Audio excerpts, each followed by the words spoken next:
Kelihatannya narasumber kita sudah bergabung semua, akan segera kita mulai. Monitor Bung Josu, Pak Priyanta Madya sudah gabung, Pak Tri Asmoro, selamat malam, Pak Kasat, terima kasih sudah telah gabung.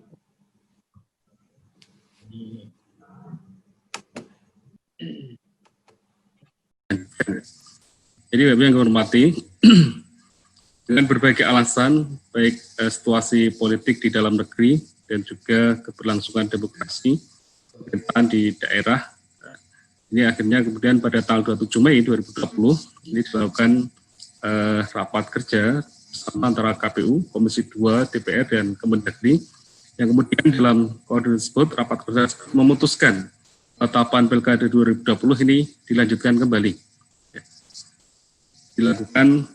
Dilanjutkan kembali mulai tanggal 15 Juni 2020. Kemudian disepakati bahwa pemungutan suara ini jatuh pada tanggal 9 Desember 2020. Nah, pertanyaannya apakah KPU siap? KPU siap tentu jika beberapa persyaratan terpenuhi, yaitu anggaran, kemudian kesiapan SDM, dan juga tentunya terkait dengan jaminan keamanan dalam tahapan penyelenggaraan pilkada. Nah, kemudian kerangka politik keputusan ini diambil tentu melalui rapat yang melibatkan semua pihak yang memang diberi wewenang, yaitu DPR, pemerintah dalam hal ini Kemendagri, kemudian penyelenggara pemilu, baik KPU, Bawaslu maupun KPP, dan juga Komisi 2 DPR. Nah, Komisi 2 ini mewakili semua parpol. Ya. Kemudian, Bapak Ibu hormati, keputusan tersebut memiliki landasan hukum yang sangat kuat, yang sangat kokoh. Kemudian dikeluarkan Perpu nomor 2 2020, pasal 201A ayat 2, yang beri peluang pilkada serentak ini diselenggarakan pada Desember 2020. Meskipun dalam Perpu tersebut, yang kemudian sudah diundangkan nomor 6 tahun 2020, masih ada peluang untuk melaksanakan tahapan di tahun depan, atau masih ada peluang pilkada ini ditunda lagi. Kalau ada perkembangan COVID di negara ini belum bisa teratasi. Nah, kemudian diamanahkan juga dalam Perpu pasal 122 ayat A ayat 3 bahwa ketentuan lebih lanjut mengenai tata cara dan waktu pelaksanaan pemilihan serentak lanjutan ini diatur dalam peraturan KPU. Jadi KPU diberikan kewenangan eksekutif untuk menyusun program tahapan, jadwal, waktu terkait dengan pelaksanaan pilkada lanjutan. Selain itu KPU juga diberi mandat untuk mengatur dua hal, yaitu tata cara yang bersebelahan dengan penyusunan PKPU tentang pelaksanaan pilkada di tengah pandemi COVID. Kemudian terkait waktu bisa dimaknai bahwa bisa dilakukan revisi terhadap PKPU tentang tahapan program jadwal yang sudah ditetapkan.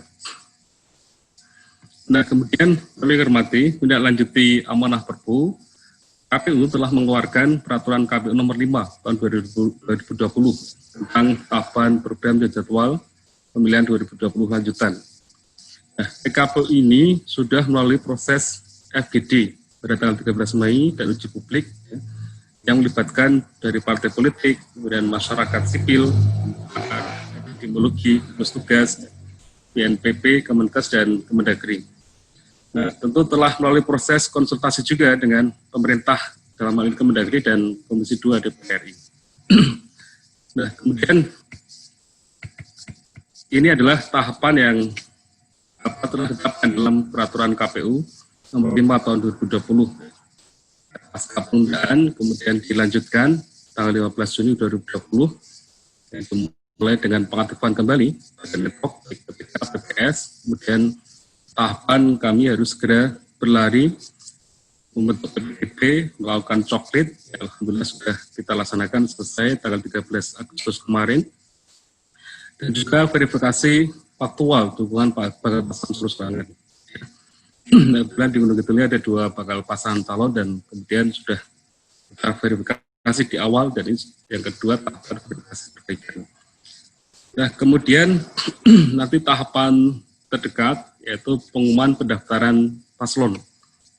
Kami hormati, tanggal 28 Agustus sampai 3 September nanti KPU akan mengumumkan terkait dengan pendaftaran bakal pasangan calon. Kemudian pendaftaran paslon ini hanya berlangsung 3 hari, yaitu tanggal 4, 5, dan 6 September. Kemudian akan kami lanjutkan dengan pelitian administrasi, pemeriksaan kesehatan, dan nanti akhirnya calon yang syarat akan ditetapkan pada tanggal 23 September. Ya. Nah, kemudian setelah ditetapkan, maka hari berikutnya kami akan melakukan pengundian nomor urut. Ya, pengundian nomor urut dan kemudian masuk masa kampanye tanggal 26 September sampai 5 Desember, dari sebelum pemungutan suara. Dan puncak pilkada ini akan diselenggarakan pada tanggal 9 Desember 2020, yaitu pemungutan suara yang terus dilanjutkan rekapitulasi tingkat kecamatan dan kabupaten.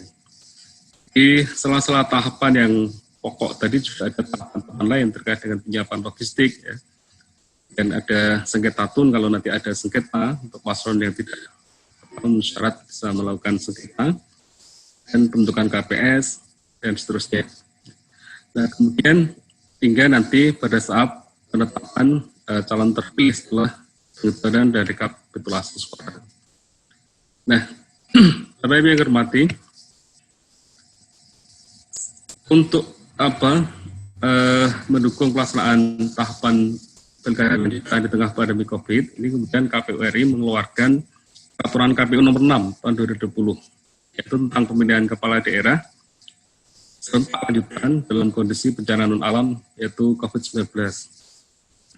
Di mana dalam penyusunan PKPU pilkada di tengah COVID ini tentu sudah melalui proses yang panjang, ya, melalui proses AGD, melibatkan parpol masyarakat, gugus tugas, ya, Mendagri, BNPB, dan sebagainya, termasuk Kemenkes, dan telah dilakukan uji publik juga. Dan kemudian substansi KPU ini terus dikonsultasikan ke gugus tugas dan Kementerian Kesehatan. Kemudian diajukan untuk pengundangan ke Kemendagri dan DPR ini kemudian diundangkan. Nah, kemudian sudah ditetapkan. Nah, PKPU 6 inilah yang menjadi dasar KPU dalam melaksanakan pilkada di tengah pandemi COVID. Nah, Bapak yang hormati, inti dari PKPU 6 tahun 2020, ini ada pada pasal 2. Mengenai prinsip pemilihan ini di masa pandemi COVID-19 ini mengutamakan kesehatan dan keselamatan masyarakat.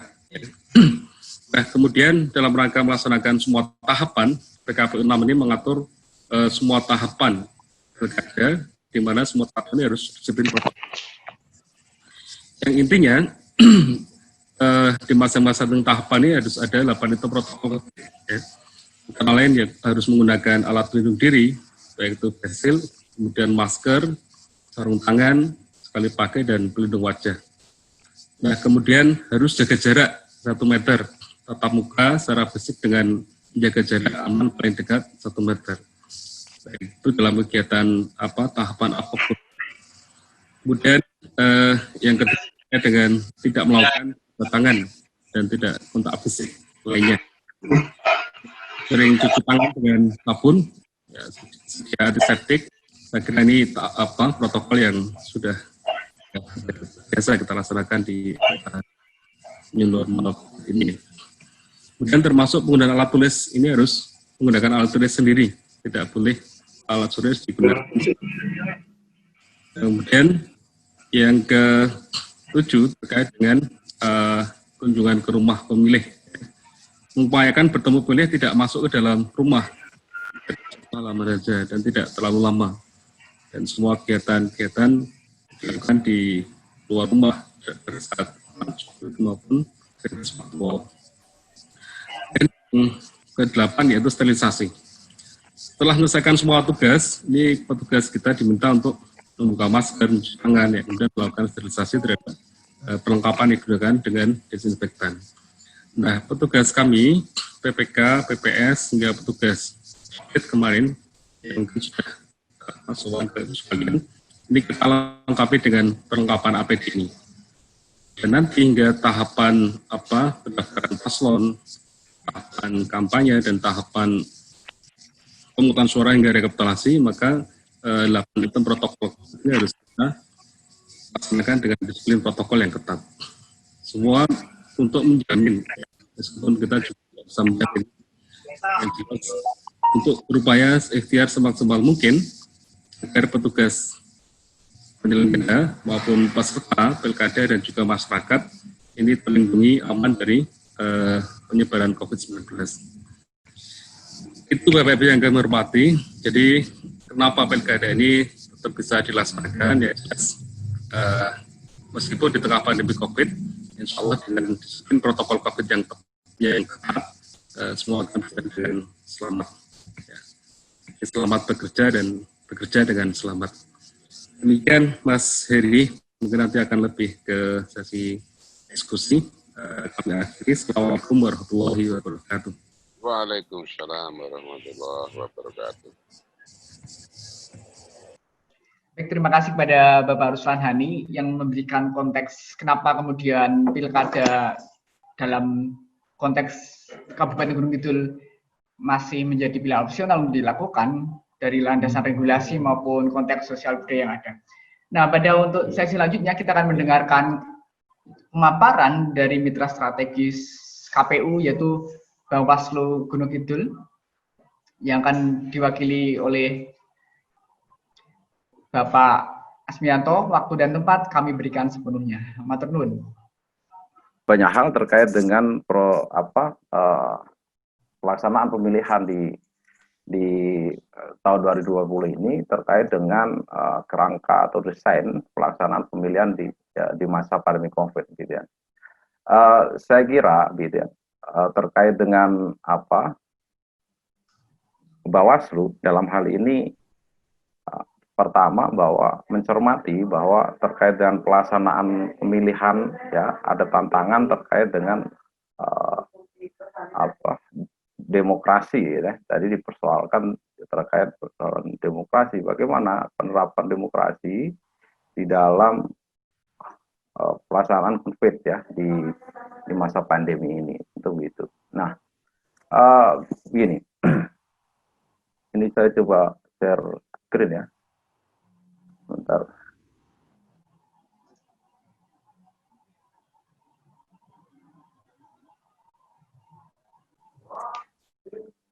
Coba, ya. Coba ini.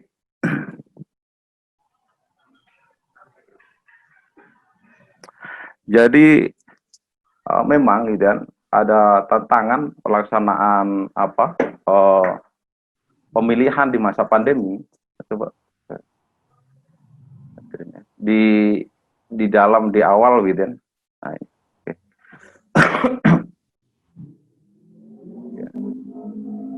Okay. Di mana dalam penerapannya gitu kan, ada perdebatan gitu ya terkait dengan apakah kemudian pelaksanaan pemilihan ini nanti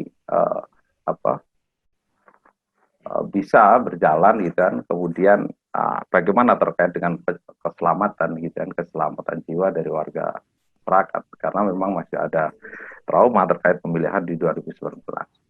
Tapi dalam pelaksanaannya, saya kira penerapan secara landasan konstitusional, prinsip yang berlaku bahwa memang demokrasi ini suara rakyat merupakan suara Tuhan. Kemudian keselamatan rakyat merupakan hukum tertinggi. Jadi memang pelaksanaan pemilihan gitu kan, secara regulasi sudah ditentukan begitu. Kemudian secara keputusan politik juga sudah diputuskan begitu bahwa ada pelaksanaan di 2020 ini itu dengan Perpu yang kemarin disahkan dalam menjadi undang-undang. Dan pilkada dalam pelaksanaan desainnya itu secara regulasi itu Perpu yang kemudian dirubah diganti jadi Undang-Undang Nomor 6 Tahun 2020. Kemudian secara teknis KPU tadi menyebutkan bahwa pelaksanaan ini juga sudah ada PKPU Nomor 6 Tahun 2020. Kami di Bawaslu pun juga sudah ada Perbawaslu 4 2020. Terkait pengawasan di dalam pelaksanaan penindakan pelanggaran, kemudian penyelesaian sengketa itu di masa pandemi. Kemudian kemarin terkait dengan COVID muncul Inpres Nomor 6 Tahun 2020. Sehingga secara konstitusi semua itu sudah disiapkan gitu kan. Karena memang prinsip daripada pelaksanaan demokrasi harus berkepastian hukum. Dan saya kira ketentuan pelaksanaan pemilihan itu di pasal 201A itu disebutkan ya, dilaksanakan pada bulan Desember di tahun 2020 gitu. Meskipun di dalam ketentuan ini masih membuka peluang untuk kemudian dilakukan penundaan gitu ya. Tapi sampai saat ini tidak ada gitu ya. Karena dalam penentuannya gitu pelaksanaan ini bisa dilaksanakan gitu. Dan kita ketahui bersama bahwa memang sampai saat ini gitu kan tahapan juga sudah dimulai, dan tadi sampaikan bahwa tahapan diatur di PKPU nomor 5 tahun 2020 gitu. Nah, ketika pelaksanaan tahapan sudah dimulai, maka kemudian pengawasan gitu ya. Tujuan dari pengawasan adalah untuk memastikan, diperlukan pengawasan untuk memastikan bahwa pilkada berjalan secara luber, langsung, umum, bebas, rahasia, jujur dan adil gitu. Kemudian ada penyadaran tentang pentingnya pendidikan pemilih gitu ya. Nah, dalam hal ini tentu ya menjadi tantangan tersendiri bagaimana kemudian pemilih dalam artian secara partisipatif, baik secara kuantitatif maupun kualitatif. Kemudian yang ketiga adalah bagaimana mendorong partisipasi pemilih dalam mewujudkan pilkada yang berkualitas. Nah, tantangan dalam pelaksanaan pilkada lanjutan, saya kira Bawaslu sudah melakukan mapping gitu kan, bahwa memang ada ancaman kesehatan penyelenggara pilkada. Nah, kemudian yang kedua abuse of power, gitu kan, jadi penyalahgunaan wewenang. Ini yang kemarin sempat banter juga menjadi perbincangan itu. Bagaimana kemudian bansos dipolitisir, gitu ya, khususnya oleh Tahana, gitu. Nah, memang ini menjadi salah satu potensi. Namun bagaimana kemudian nanti ini undang-undang pemilihan kemudian berbicara terkait dengan Tahana atau bupati, wakil bupati, gubernur, wakil gubernur, wali kota dan wakil wali kota, gitu. Ketika dalam kewenangan penyalahgunaan wewenang, program gitu kan, dan juga kebijakan gitu ya. Di undang-undang disebutkan. Kemudian terkait netralitas ASN dan pemerintah desa, kemudian juga berkurangnya kualitas pilkada karena kita ketahui ada ketentuan pemenuhan tahapan pemilihan kepala daerah versus protokol kesehatan gitu ya. Nah, apalagi nanti terkait protokol kesehatan ini ketika dinormakan, ketika ada gugus COVID, dan kemudian ketika ini tidak bersinergi, tentu akan menjadi persoalan tersendiri nantinya. Gitu. Kemudian yang kelima, makin sulitnya mencari penyelenggara. Gitu. Ya tentu ya karena memang ada terkait pandemi ini, mungkin rasa kekhawatiran, ketakutan menjadi penyelenggara dan seterusnya terkait dengan menjadi klaster baru gitu kan. Nah, bagaimana nanti ini bisa dijawab oleh penyelenggara gitu kan. Kemudian politik uang, saya kira perspektif bahwa politik uang terjadi itu terkait dengan ya tingkat pendidikan, tingkat ekonomi masyarakat gitu kan. Itu juga apalagi saat ini gitu kan, tadi disebutkan bahwa di depan pandemi COVID ini berdampak di ekonomi gitu kan. Bagaimana ini korelasinya? Ya memang gitu kan. Nanti bisa berdampak juga. Kemudian ketujuh, makin sulitnya proses penegakan hukum gitu kan. Bisa dikatakan gitu kan.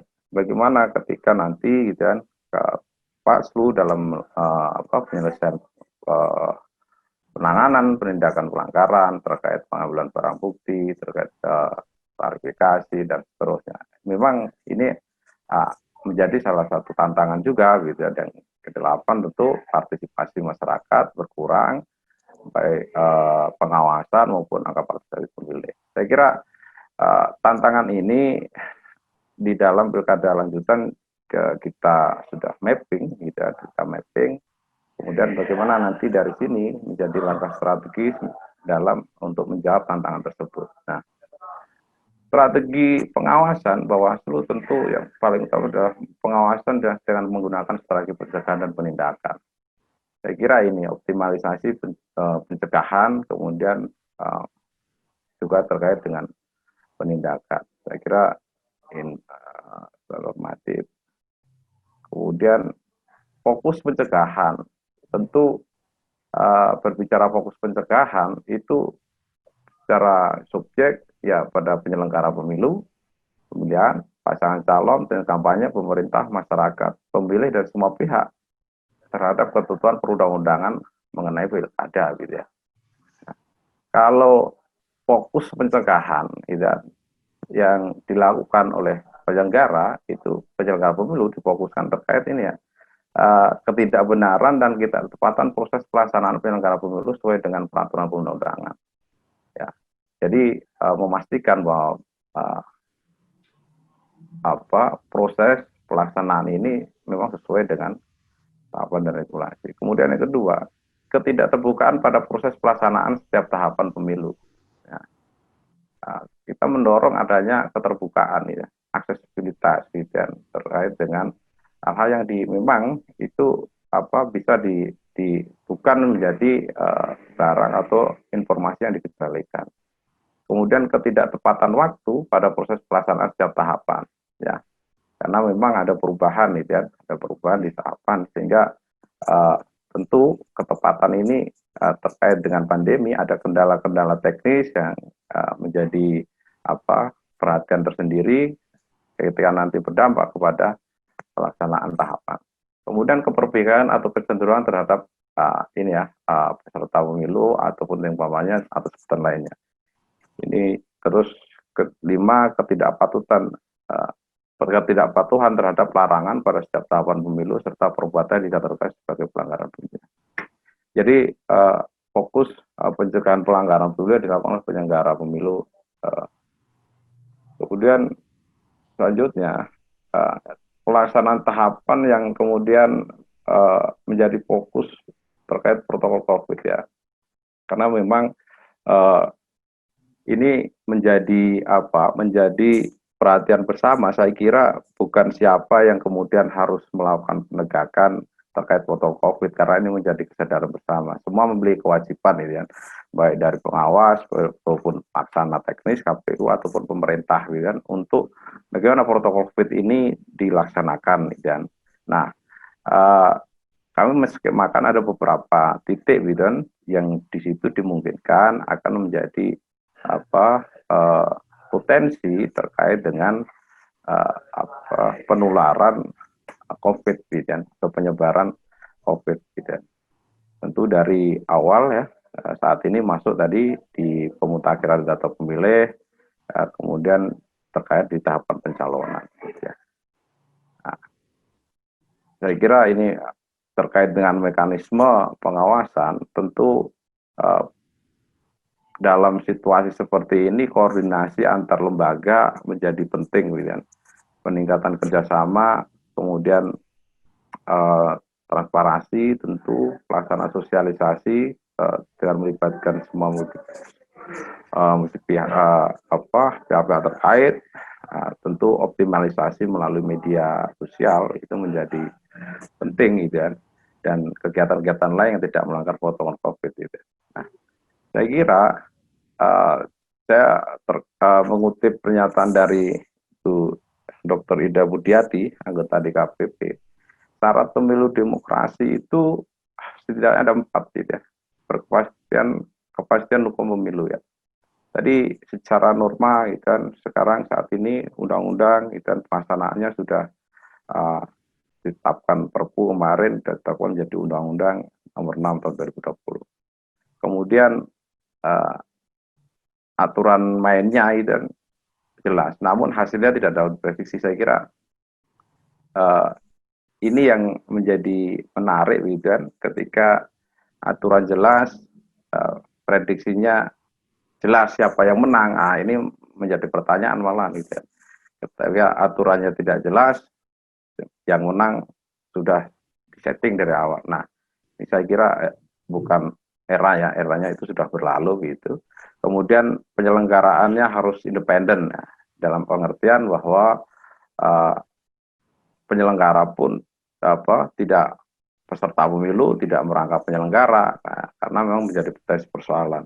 Dalam artian juga bagaimana kebijakan, kemudian kegiatan-kegiatan pun juga tidak diskriminatif. Gitu. Kemudian yang ketiga, harus ada partisipasi masyarakat inklusif. Dalam artian di sini bahwa semua warga negara itu yang memenuhi syarat sebagai pemilih maka harus dipastikan masuk ke dalam daftar pemilih. Gitu. Ya tentu kelompok minoritas ini menjadi fokus perhatian dari Bawaslu, bagaimana kelompok difabel seumpama, kelompok perempuan gitu, kemudian yang itu harus ada dipastikan itu memiliki akses gitu untuk berpartisipasi dalam pemilu.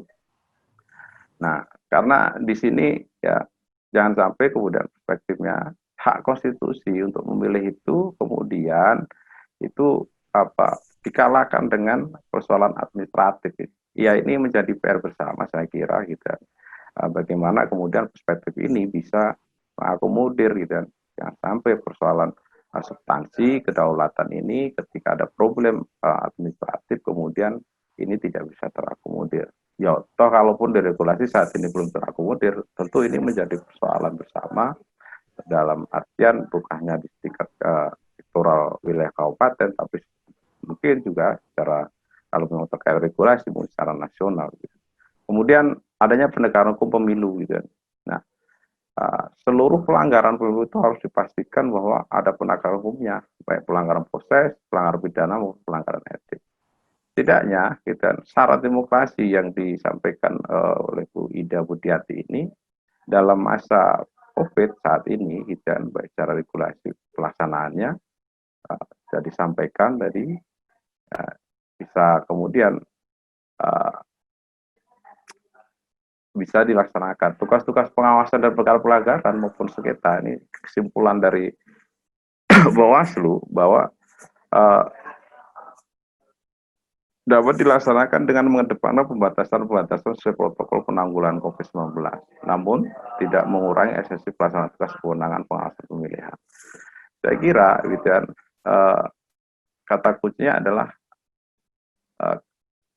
komitmen semua pihak, dalam pelaksanaan pemilihan ini untuk mensukseskan itu menjadi penting, karena prasyarat pelaksanaan pemilihan lanjutan itu adalah adanya protokol kesehatan tadi. Nah, tentu konsekuensinya banyak sekali, baik dari sisi pelanggaran, kemudian baik di sisi pelaksanaan, apalagi ketika dinormakan, Nah, ini harus menjadi perhatian bersama. Nah, untuk menjawab hal itu, tentu bagaimana dari penyelenggara dulu itu kemudian melakukan screening. Nah, saya kira Bawaslu, KPU sudah melakukan screening untuk jajaran penyelenggara sampai tingkat bawah melakukan rapid test dan hasilnya negatif, itu salah satu upaya.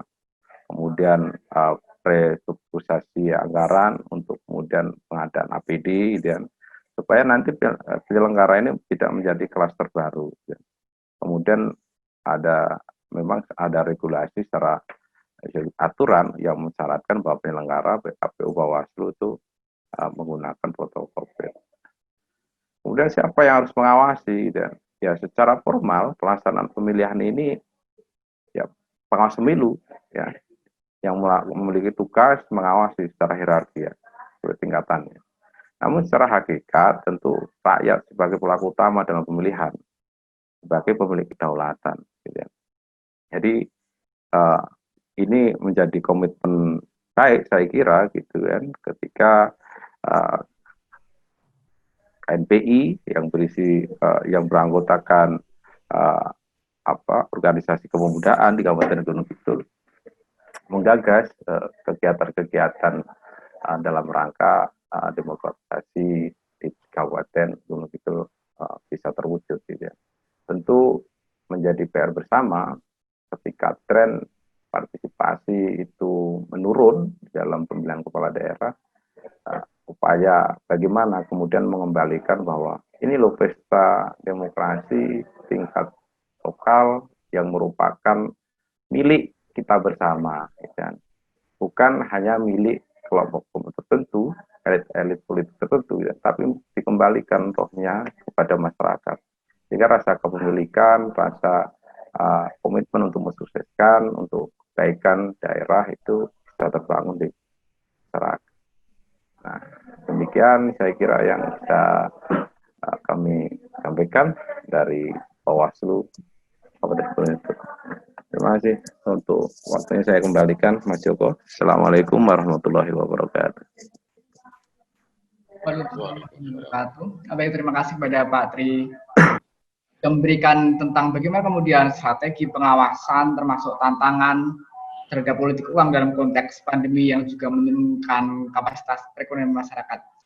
Nah, untuk waktu yang ketiga kita akan memberikan kesempatan kepada gugus tugas Kabupaten Gunung Kidul. Sudah hadir di tengah-tengah kita Bapak Priyanka Madya Satmaka selaku Sekretaris Dinas Kesehatan sekaligus gugus tugas COVID Kabupaten Gunung Kidul. Nah, kepada Bapak Priyanka, waktu dan tempat kami berikan sepenuhnya.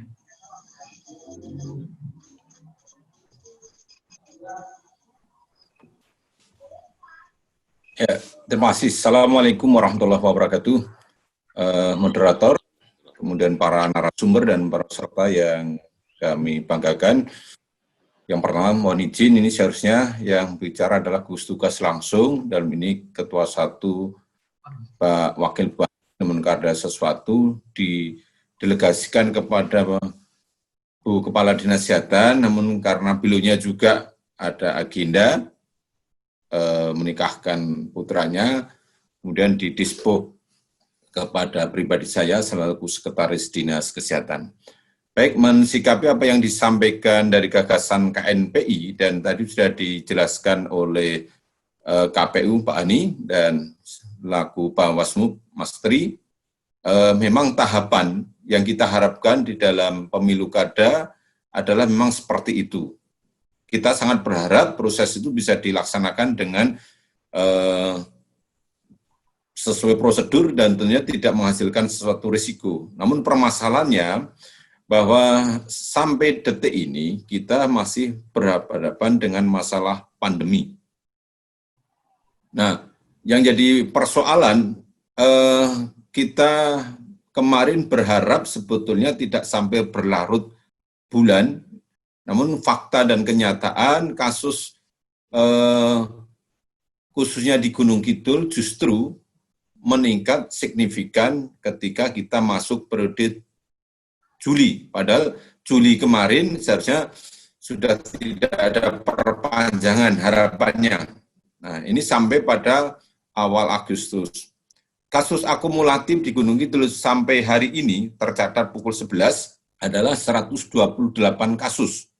180 kasus, kemudian yang masih dirawat adalah 19 per hari ini. Dengan kematian karena kasus COVID yang sudah confirm positif adalah 4. Ini fakta.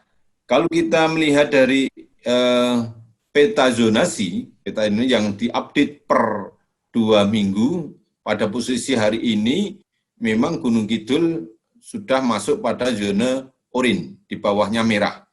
Tapi kalau kita turunkan di wilayah kecamatan dari 18 kecamatan, pada zonasi periode minggu ini ada 9 kecamatan yang zonasinya merah. Kemudian hanya 2 kecamatan yang hijau, selebihnya kuning 1 dan selebihnya oranye. Artinya risiko penyebaran COVID di Gunung Kidul memang masih sangat potensial. Apalagi potensial ini dilihat di lapangan, kondisinya memang masih suatu perupaya besar untuk bagaimana menyadarkan semua elemen masyarakat berkontribusi untuk taat dan patuh pada protokol kesehatan. Nah, kalau kita lihat dari beberapa kasus meningkat Juli ini, salah satunya adalah dari aspek mobilisasi penduduk. Jadi kontak eratnya bisa kita lihat dari kehadiran para keluarga atau pemudik dari wilayah Jakarta, apalagi Surabaya kemarin zonanya hitam, Semarang, Bekasi, ini menjadi salah satu trigger penyebaran kasus confirm positif yang semakin meningkat di Gunung Kidul. Yang kedua adalah ketidakdisiplinan masyarakat untuk mematuhi protokol kesehatan. Ditunjang yang ketiga, semakin terbukanya aktivitas masyarakat. Nah, kalau kita lihat, bagus sebetulnya untuk PHBS, perilaku hidup bersih sehat dengan olahraga, setiap pagi, apalagi hari Minggu banyak bersepeda, tapi coba dicek bagaimana protokol kesehatan. Orang punya hajat semakin tidak terbendung. Kemudian pertemuan juga semakin tak terbendung, di mana protokol kesehatan masih jauh dari harapan. Nah, ini mudah-mudahan dengan Impres nomor 6 itu nanti bisa menjadi pemicu. Persoalan dengan pemilu kada, ini yang ke depan kita tidak akan, apakah kasus COVID di Gunung Kidul bisa dikendalikan, ini sangat tergantung banyak faktor, terutama kedisiplinan masyarakat, bagaimana menggunakan masker, menjaga jarak, kemudian cuci tangan pakai sabun. Setidaknya 3 ini, itu pun juga masih jauh dari harapan. Oleh karena itu terkait dengan penyelenggaraan pemilu yang harus dicermati adalah proses pendataan, penguatan pemilih. Ada risiko terjadi kontak antara petugas pendata dengan masyarakat, kunjungan rumah. Walaupun tadi Pak Ketua KPU sudah menyampaikan harus ada jarak. Nah, kalau tidak saling memahami, ini juga menjadi sangat potensial dan besar. Kemudian yang kedua yang diwaspadai, fungsi dari lembaga penyelenggara, termasuk Bawaslu, mulai dari kabupaten sampai di tingkat kelurahan, Kapanewon, kelurahan, sampai Padukuhan, proses itu terjadi saling interaksi komunikasi yang kadang lupa bahwa mengatur jarak itu bagian integral. Masker ketika bicara, konsumsi dilepas. Ini sangat potensial sekali terjadi risiko penularan. Yang ketiga adalah proses hari H. Nah, ini yang mungkin kita belum bisa membayangkan bagaimana hari H nanti kalau itu diselenggarakan seperti pelaksanaan yang sudah di bilik-bilik suara di tempat pemilihan TPS, ini akan menimbulkan potensi kerumunan massa. Kalau nggak diatur, ini akan menjadi risiko potensi penularan di tempat TPS itu. Nah, ini yang nanti harus dikendalikan. Yang keempat adalah di mana nanti pasca penyelenggaraan hari H, itu akan ada proses yang berkesinambungan oleh penyelenggara, mulai dari penghitungan, kemudian pembawa distribusi, ini akan ada risiko terjadinya kerumunan, walaupun terbatas jumlahnya dibanding hari H. Tapi kalau itu tidak dikendalikan, akan menjadi potensi penularan yang sangat besar. Nah, itu yang beberapa catatan yang harus kita perhatikan, bagaimana, karena nanti terkait ini juga akan terkait dengan upaya kesehatan yang mungkin kalau terjadi, mohon maaf, sampai terjadi ledakan kasus, ini akan terjadi risiko penyiapan yang bisa kita menjadi kewalahan. Kita punya fasilitas kesehatan yang sudah disiapkan adalah RSUD Wonosari sudah selalu siap. Sekarang ditambah RSUD Sabtosari, ya, itu bisa kapasitas kurang lebih 50, tapi kalau dipaksakan semua masuk kan gitu. Dan ini sudah kita siapkan calon rumah sakit tinggi tipe D yang di Puskesmas Ponjong 2 ini mudah-mudahan bisa mengcover risiko-risiko. Tapi ini tetap dengan keterbatasan SDM kesehatan yang terbatas, fasilitas dan kebutuhan-kebutuhan yang berhubungan dengan upaya protokol kesehatan. Nah, itu beberapa catatan kami, artinya tentu dari gugus tugas sangat mendukung proses penyelenggaraan pemilu kada ini betul-betul berjalan lancar, tapi bagaimana penyelenggaraan pemilu itu outputnya salah satunya adalah meminimalkan risiko atau bahkan tidak terjadi risiko penambahan kasus atau bisa menimbulkan risiko munculnya klaster baru. Karena ini yang kita khawatirkan, mohon maaf, kemarin sudah muncul kasus gadung sayur itu memang betul-betul kewalahan, menyebar kemana-mana. Kemudian yang kedua, klaster ikan Bejarjo, ini ditambah beberapa klaster kesehatan kemarin. Nah, kalau nanti tidak dikendalikan sama, Gunung Kidul akan tidak menutup kemungkinan menjadi zona merah lagi dan menyebar di level kecamatan semuanya ke desa. Kita tidak berharap seperti itu. Itu aja beberapa catatan kami terkait dengan persoalan masalah pandemi yang menjadi tantangan khusus bagi semua elemen masyarakat untuk selalu patuh, taat terhadap protokol kesehatan. Itu dulu, Mas Joko Silo, waktu saya kembalikan. Matur nuwun. Assalamualaikum warahmatullahi wabarakatuh. Baik, terima kasih kepada Bapak Priyanka, mewakili tugas Gunung Kidul sudah memberikan beberapa pengantar bagi kemudian kondisi pandemi ini menjadi tantangan khusus yang salah satu implikasinya adalah mengurangi resiko terhadap adanya klaster baru atau penambahan kasus. Nah, ketika kita berbicara tentang pemilu, ada elemen penting yang kemudian sangat diharapkan kehadirannya, tidak hanya kemudian mengelola permasalahan pemilu dalam konteks normal, tapi juga di era new normal saat ini. Nah, sudah hadir sebagai pembicara selanjutnya, pemantik selanjutnya, ada Bapak AKP Rian Permana Putra, SIH MH, sebagai Kasat Reskrim Polres Gunung Kidul. Nah, kepada Bapak Rian, waktu dan tempat kami berikan sepenuhnya. Baik, terima kasih. Assalamualaikum warahmatullahi wabarakatuh. Atas kesempatan waktu yang diberikan oleh moderator, yang pertama-tama kita panjatkan puja dan puji syukur karena kita dapat berkumpul dalam keadaan sehat. Dan yang saya hormatin rekan saya dari Ketua Bawaslu yaitu Pak Tri, kemudian dari rekan-rekan yang lain, baik yang diwakilin dari Ketua Gugus Tugas COVID, Ketua Komisioner KPU, dan Ketua DPD KNPI Gunung Kidul. Di kesempatan malam hari ini, pada kegiatan webinar ini, mungkin ada beberapa yang bisa saya sampaikan untuk di mana dalam wilayah Gunung Kidul ini kita sedang menyelenggarakan pemilihan. Di mana di sini sebagai kami dari Polri, yaitu Polres Gunung Kidul, wilayah Gunung Kidul, bagaimana kita memberikan penanganan laporan pelanggaran dalam pemilihan tersebut. Tentunya kami dalam melaksanakan menjaga kondisi Kaptibmas di wilayah Gunung Kidul ini, kita selalu berupaya yang maksimal agar di mana kegiatan pemilihan ini dapat berjalan lancar.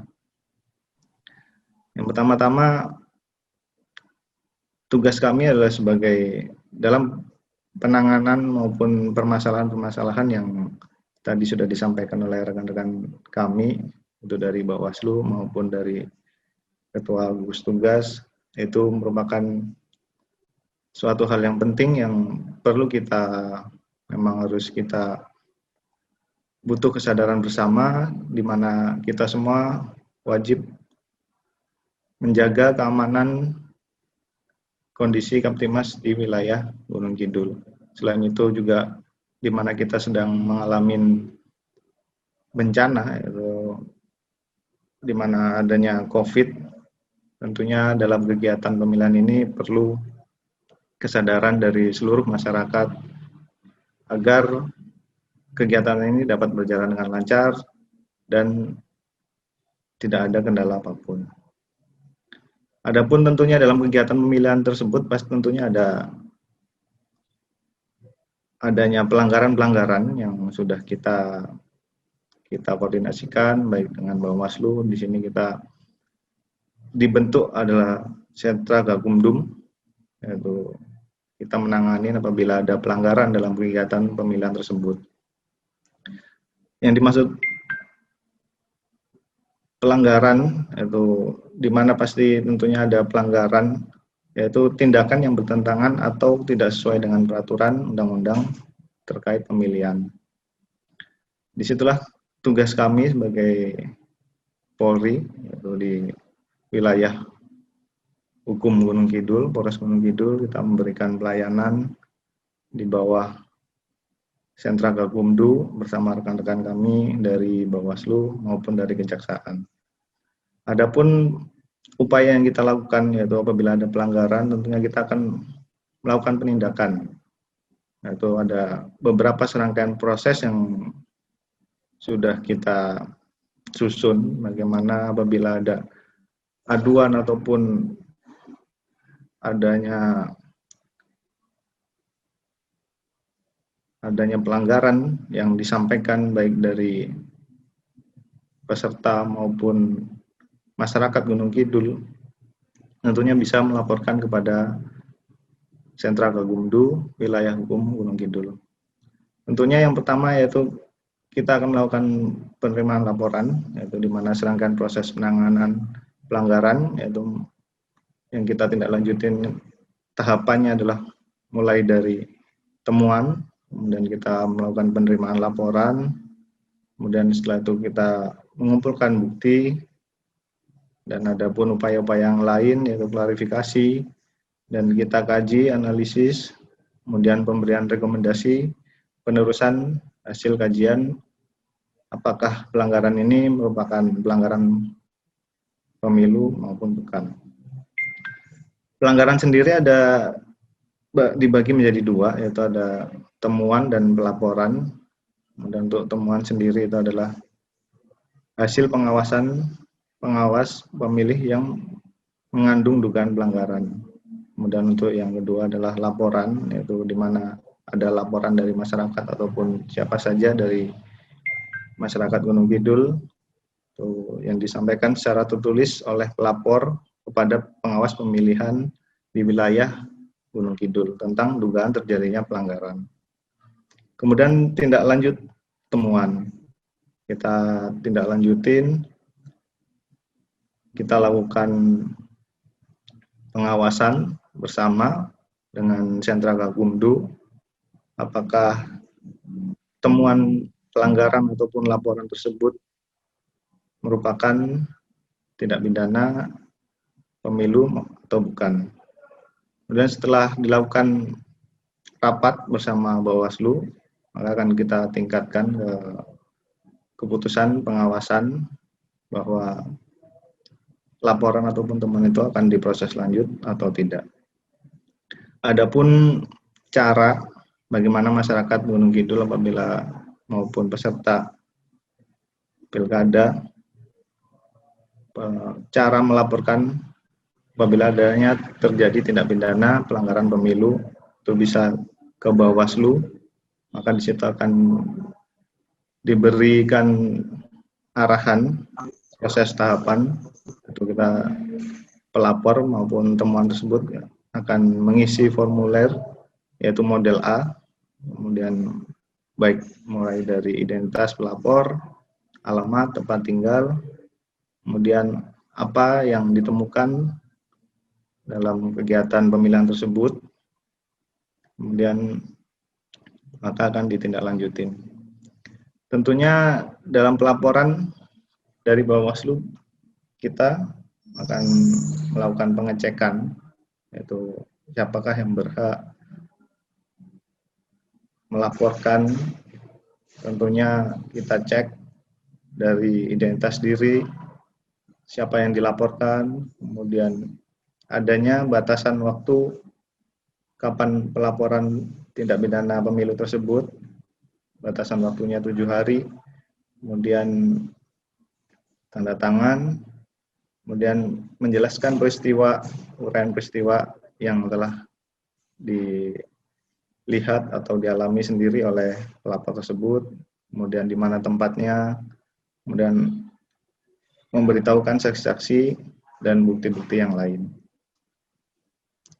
Tindak lanjut penerimaan laporan dugaan pelanggaran, maka di situ pelapor maupun temuan itu akan diberikan formulir, yaitu wajib mengisi formulir penerimaan laporan itu model A. Kemudian tanda bukti penerimaan laporan bahwa penemu ataupun pelapor yang menemukan tindak pidana kejahatan tersebut akan diberikan formulir model A3, yaitu setelah melakukan laporan untuk sebagai pegangan bahwa sudah melaporkan kejadian yang dialamin ataupun ditemukan sendiri. Adapun batasan waktu untuk pelaporan tentang terjadinya tindak pidana pemilihan itu diberi batasan 7 hari kalender sejak terjadinya tindak pidana. Itu sudah diatur dalam Undang-Undang Perbawaslu. Kemudian tentunya prinsip dari penerimaan laporan ataupun temuan yaitu apa yang terjadi di wilayah Gunung Kidul sendiri. Jadi kegiatan laporan maupun temuan yang akan dilaporkan itu di mana tempat terjadinya, disitulah dilaporkan. Jadi ada sentra Gakumdu, kita memiliki wilayah masing-masing, Sleman sendiri, Bantul tersendiri, dan Gunung Kidul tersendiri. Tentunya apabila ada temuan ataupun tindak pidana, pelaporannya pun sesuai dengan wilayah hukumnya masing-masing. Baik itu menemukan maupun penerimaan laporan juga sudah ditentukan masing-masing. Kemudian waktu penanganan pelanggaran, yaitu pengawas pemilihan mengkaji setiap temuan atau laporan yang diterima dan memutuskan untuk menindaklanjutin atau tidak menindaklanjutin paling lama 3 hari setelah laporan diterima. Kemudian yang kedua, dalam hal diperlukan pengawasan pemilihan dapat meminta keterangan tambahan dari pelapor paling lama 2 hari. Kemudian yang ketiga, pengawas pemilihan dapat mengundang pihak pelapor dan terlapor maupun pihak terkait lainnya untuk diminta keterangan dalam klarifikasi atas laporan yang diterima. Yaitu di sini dijelaskan yaitu alur proses bagaimana waktu penanganannya apabila pelapor maupun penemu tindak pidana tersebut ketika melaporkan ke Bawaslu, kita jelaskan bagaimana tahapan-tahapannya dan proses-prosesnya.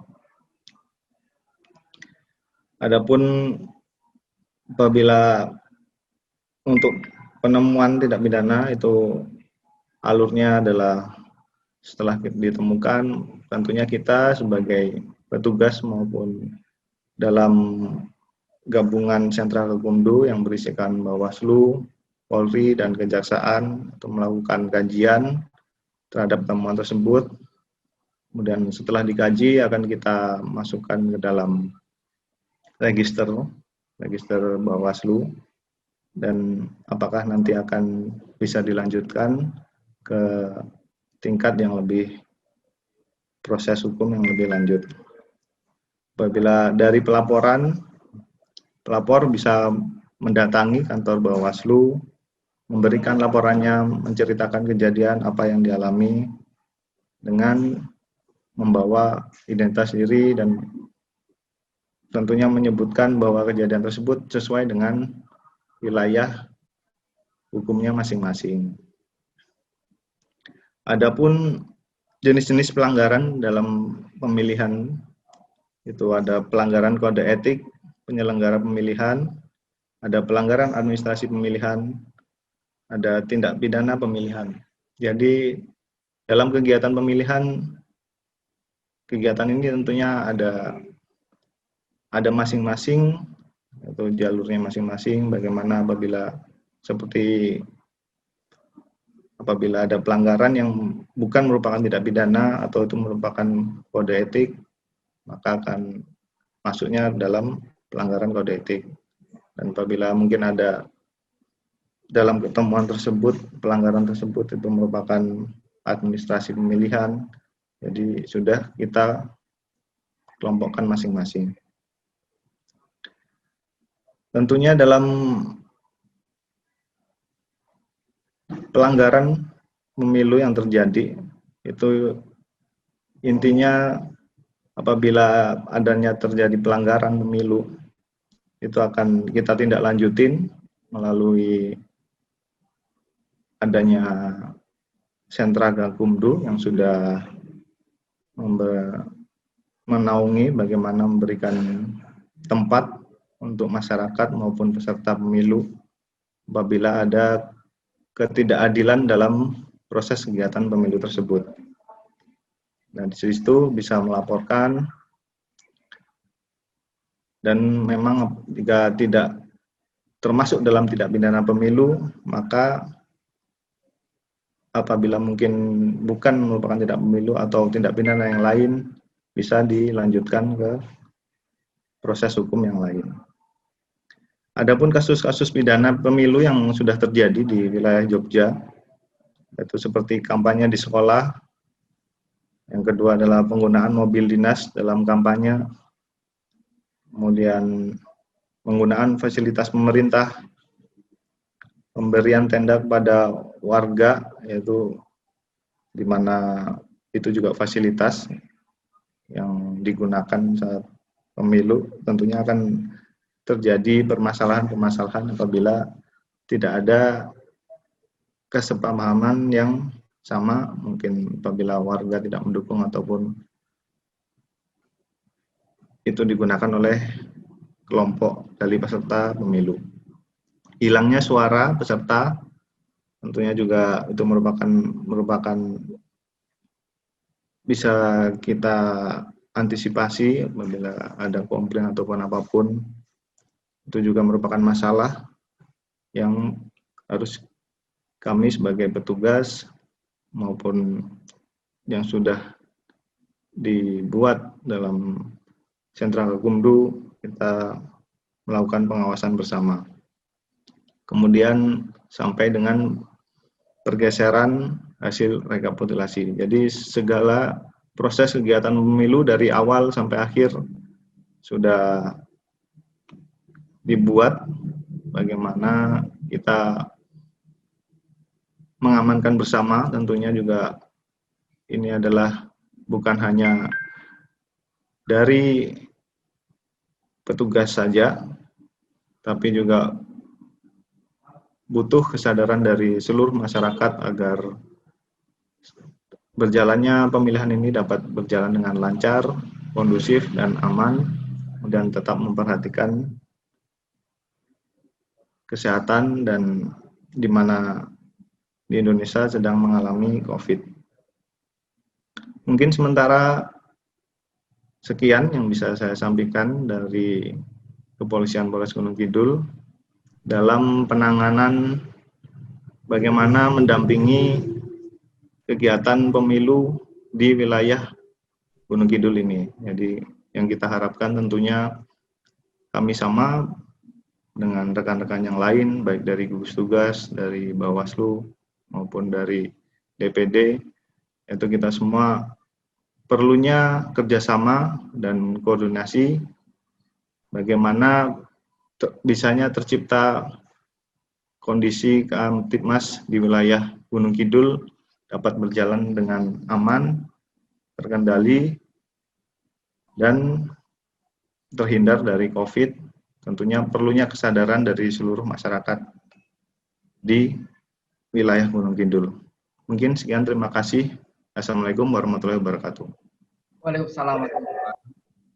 Terima kasih pada Kak Perian Purnama yang sudah menjelaskan bagaimana kemudian mekanisme pelaporan termasuk sentra Gakumdu yang itu gabungan dari Bawaslu, Polres Gunung Kidul, dan Kejaksaan yang akan menerima laporan masyarakat termasuk berbagai tindakan penyalahgunaan mekanisme pemilu dan dinamika yang dihasilkan.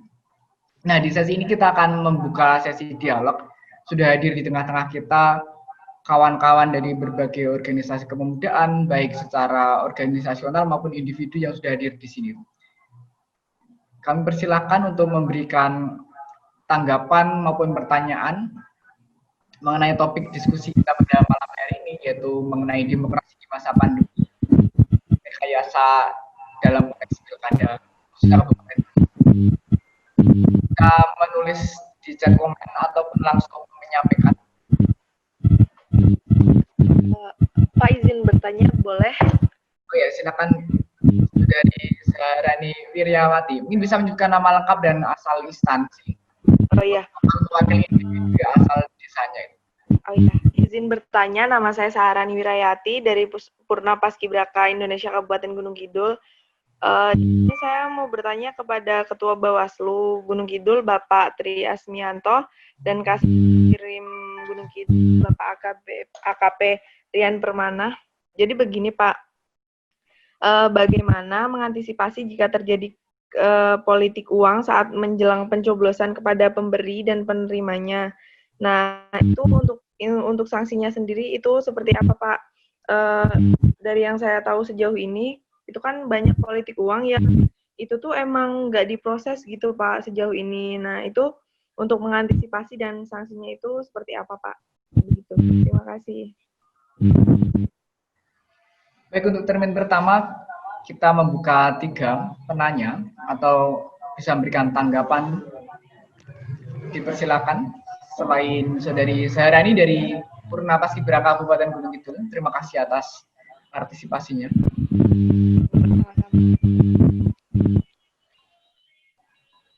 Ya Pak, punya waktu Pak. Ya, silakan kepada Saudara Ismuhati. Monggo Pak. Ya, nama Ismuhati dari Giri Soko, elemen masyarakat. Terima kasih kepada para moderator baik dari Bawaslu, KPU, Reskrim Polres Gunung Kidul. Mohon maaf tidak bisa saya sebut satu persatu, dan terima kasih kepada KNPI Kabupaten Gunung Kidul yang telah menyelenggarakan kegiatan Zoom meeting ini dalam rangka demokrasi di tengah pandemi. Telah banyak diulas di depan bahwa baik dari regulasi maupun peraturan KPU dan juga Bawaslu, bahkan dari pemerintah sendiri melalui peraturan-peraturan yang ada, bahkan sudah terbit, kalau nggak salah, peraturan Bupati nomor 68 atau 86 itu kalau nggak salah, baru tadi pagi saya baca sebentar, tapi belum cukup. Ini saya yakin bahwa untuk pelaksanaan Pilkada Kabupaten Gunung Kidul pada tahun 2020 ini kita optimis bisa berjalan sesuai dengan harapan, dan kita pada akhirnya akan mendapatkan pimpinan Gunung Kidul yang legitimit, yang diakui baik pemerintah maupun masyarakat secara umum. Tentunya dengan berbagai dukungan dari semua pihak, baik masyarakat maupun pemerintah itu sendiri. Kemudian yang tadi dari Dinas Kesehatan yang mungkin nanti perlu menjawab bahwa sebenarnya kita ini masih butuh banyak sekali Pak sosialisasi di tengah masyarakat terkait dengan era pandemi ini Pak, atau yang kalau di media massa new era, apa new normal itu. Tapi kami bahkan dari berbagai pelaksana pemilu saat ini juga sebenarnya malah menjadi motor pensosialisasi. Terbukti bahwa PPDP dalam melaksanakan kegiatan coklit itu sudah menggunakan masker, hand sanitizer, sarung tangan, dan sebagainya yang selama ini menjadi asing, khususnya di kelurahan-kelurahan atau kampung-kampung yang agak pinggiran, Pak, yang notabene jauh dari sosialisasi, baik itu spanduk ataupun banner-banner yang ada himbauan terkait COVID ini. Nah, untuk itu kami mohonkan kepada dinas-dinas terkait, khususnya gugus tugas. Kebetulan saya juga relawan gugus tugas di desa Pak, atau sekarang sebutan menjadi kalurahan.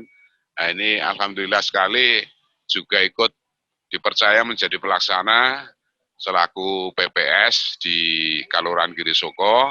Nah, ini kami dalam melaksanakan tugas semaksimal mungkin, dan bukan semaksimal mungkin, bahkan menjadi angka wajib dalam melaksanakan tugas, kami melaksanakan protokoler yang sudah ditetapkan oleh KPU sesuai himbauannya, dan insya Allah kami sudah melaksanakan semua ini. Terima kasih atas kesempatan pada malam hari ini yang telah diberikan pada kami khususnya pribadi untuk ikut dalam kegiatan Zoom meeting ini. Terima kasih, waktu saya kembalikan pada moderator. Baik, terima kasih kepada Bapak Ismu Hadi dari PPS Kirisobo, Pak, sekaligus gugus tugas di level desa. Betul, Pak. Menanggapi dulu dua respon dari peserta dari kawan sehari dari PPI Gunung Kidul mengenai masih banyaknya realitas terhadap politik uang dan kemudian bagaimana kemudian penindakannya tidak memberikan titik temu atau memberikan ketegasan. Nah, ini ditujukan kepada Bawaslu Gunung Kidul. Ini kepada Bapak Tri Asmianto bisa memberikan respon. Terima kasih. Ya, terima kasih Mas Joko. Jadi memang politik uang itu dari pemilu ke pemilu itu menjadi persoalan dan memang ini sebagai ancaman terkait dengan proses demokratisasi gitu ya. Jadi memang gitu kan kalau di dalam pemilihan ini pemberi atau penerima itu sebenarnya bisa dikenakan sanksi ya, pidana pemilihan gitu ya. Semangatnya itu baik gitu dalam pengertian tidak hanya yang menjanjikan atau yang memberi gitu kan, yang bisa dikenakan pasal, tapi yang menerima pun juga begitu. Nah, sehingga harapannya gitu kan kalau perspektif positifnya adalah meskipun ada yang memberi, masyarakat diharapkan tidak menerima gitu kan, ketika memang itu tujuannya untuk mempengaruhi gitu kan, atau untuk membeli suara gitu kan, ke pemilih gitu kan. Namun perspektif negatifnya adalah karena pemberi dan penerima gitu, dan bisa dikenakan, maka kemudian tidak dilaporkan ketika terjadi ya. Kemudian ini secara kerangka perspektif ya, plus minusnya gitu. Sehingga kalau secara aturan norma itu jelas ya ada pasal yang kemudian memang bisa diterapkan gitu ya di dalam undang-undang pemilihan, dan ancamannya pun saya kira juga tidak main-main gitu kan. Misalkan ya di pasal 187A gitu kan, itu memang subjeknya setiap orang gitu kan dengan sengaja gitu, maka nanti menjanjikan atau menjanjikan atau memberikan uang atau materi lainnya sebagai imbalan kepada warga negara Indonesia baik secara langsung ataupun tidak langsung untuk mempengaruhi pemilih agar tidak menggunakan hak pilih dengan cara tertentu sehingga suara menjadi tidak sah, memilih calon tertentu atau tidak memilih calon tertentu gitu kan, sebagaimana dimaksud pada pasal 73 gitu kan. Nah, itu kemudian secara ancaman saya kira selain hukuman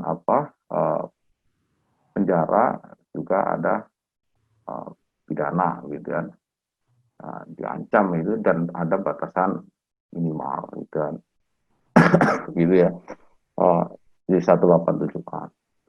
Jadi memang ya kalau bukan kemudian itu tidak dilakukan penindakan gitu ya. Pengalaman di tahun 2000 di pemilu 2019 gitu ya. Itu memang bukan hanya politik uang dalam artian transaksional dikasih uang cash money gitu kan. Karena semangatnya itu kan kemarin KPU itu tidak boleh dalam bentuk cash money gitu, meskipun itu adalah transport uang. Nah, kemudian dalam prakteknya kita menangkap gitu, atau bukan dalam perkataan OTT ya, karena Bawaslu tidak ada kewenangan OTT gitu. Kita menemukan beberapa itu kan, kita proses gitu kan. Nah, namun ketika perbuatan ya terjadi gitu, kemudian ini disandingkan dengan norma, harus ada bedah unsur, kemudian keterpenuhan alat bukti gitu. Kadang hal-hal itu yang kemudian itu tidak bisa kemudian terpenuhi gitu. Kemudian belum bisa dibuktikan, tidak dalam konteks politik uang dalam pengertian yang dimaksud politik uang, karena memang gitu kan ada di sini itu ada materi lainnya yang yang kemudian itu bisa ditafsirkan begitu juga. Nah, kalau memang gitu kan semangatnya bersama untuk kemudian tidak menerima atau tidak memberi gitu kan, kemudian harus pembuktiannya harus dilakukan gitu kan. Hal-hal seperti itu yang kadang Bawaslu gitu kan.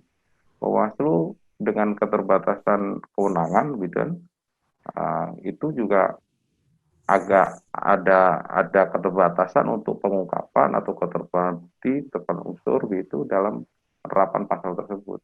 Meskipun kita sudah melakukan upaya gitu kan. Bahkan pernah itu kan kita mau mau kita lakukan gitu kan, bahwa sudah ada bukti dan sudah ada kegiatan taksasi di situ. Tapi ketika kita sandingkan dengan regulasi, ternyata memang itu berbeda. Politik uang dalam di sini dengan bantuan sosial itu juga berbeda gitu. Menjanjikan, memberikan untuk merubah, ya. Masyarakat meminta, itu juga penerapannya berbeda. Saya kira semangatnya adalah gitu, ketika ini menjadi pemahaman bersama, jangan sampai kemudian bukan dalam artian untuk tidak melakukan penerapan norma, gitu, tetapi jangan sampai bahwa politik uang ini hanya sebatas tidak dilakukan karena memang takut ancaman, ya, ancaman pidananya, gitu. Takut ancaman dendanya gitu kan. Tetapi yang harus kita sampaikan bagaimana demokrasi ini kemudian tidak diciderai dengan tindakan-tindakan yang sifatnya itu transaksional. Bukan kemudian dimaknai ketika pemilihan ini sebagai lahan untuk pengajuan proposal nih kepada bapak paslon tertentu, kepada timnya kayak gitu dari masyarakat gitu ya. Tidak dimaknai juga bahwa ini sebagai aji mumpung nih. Nah, ada ini yang berkeinginan. Nah, kemudian ada yang kemudian dilakukan istilahnya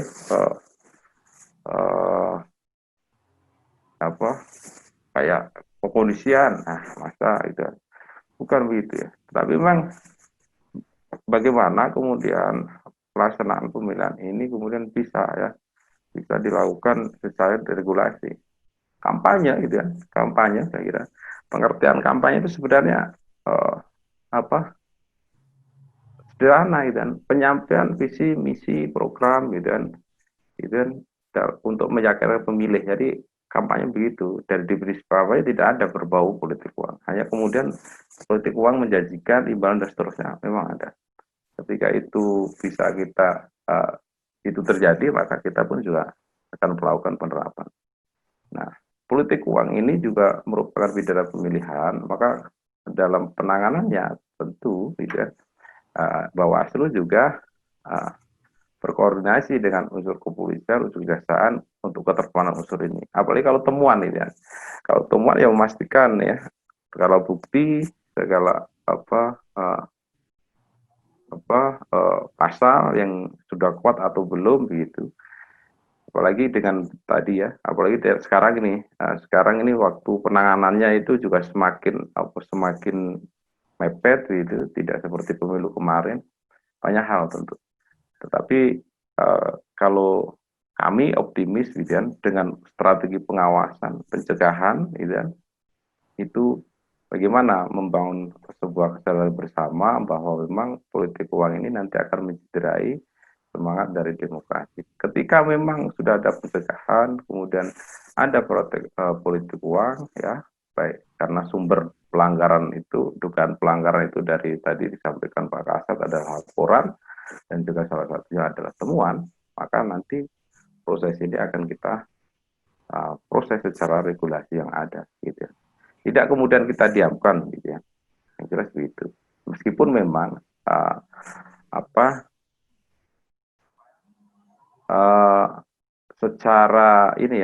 secara persentase itu mungkin yang dihadapi masyarakat dengan yang dilakukan penindakan sampai pada putusan ingkrah itu mungkin sedikit gitu ya.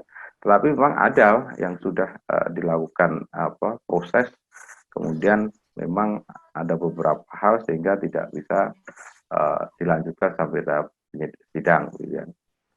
Itu ada beberapa, termasuk di pemilu kemarin ya, di masa tenang gitu, masa kampanye gitu, kita sudah melakukan proses itu. Ya seperti itu. Saya kira itu ya terkait dengan politik uang. Kalau normanya jelas ya, pemberi dan penerima itu ada ancaman pidana maupun juga denda. Tinggal nanti bagaimana kita melakukan pembuktian dari laporan ataupun dari temuan tersebut dengan mempertimbangkan variabel waktu itu juga. Saya kira begitu, Pak Joko Susilo. Baik, pada Pak Tri, tadi sudah dijelaskan bagaimana mekanisme terhadap laporan warga mengenai politik uang dan tahapan yang sudah dilalui. Ini sekaligus menjawab dari pertanyaan ketiga dari Saudara Ekom terkait aturan juga sudah dijelaskan, yang intinya baik penerima maupun pemberi akan mendapatkan sanksi. Nah, untuk yang selanjutnya tadi dari Bapak Ismu Hadi menanyakan bagaimana langkah sosialisasi mengingat beberapa daerah yang sulit diakses di Gunung Kidul memiliki keterbatasan baik dari wawasan maupun program yang masuk. Nah, untuk pertanyaan ini akan dijawab oleh Bapak Rian Kamadja selaku gugus tugas COVID Kabupaten Gunung Kidul. Kami berikan waktu sepenuhnya. Terima kasih. Ya, terima kasih khususnya Pak Ismu Hadi dari Inggris Suko. Selamat malam. Terima kasih atas inputnya Pak Ismu. Kami memang menyadari bahwa persoalan sosialisasi di tengah pandemi ini memang menjadi suatu persoalan tersendiri. Ketika sebelum ada pandemi, kita bisa menggunakan berbagai fasilitas untuk sosialisasi kepada masyarakat, baik dengan menggunakan alat-alat media, maupun yang lebih efektif sampai sekarang di Gunung Kidul adalah sosialisasi tatap muka.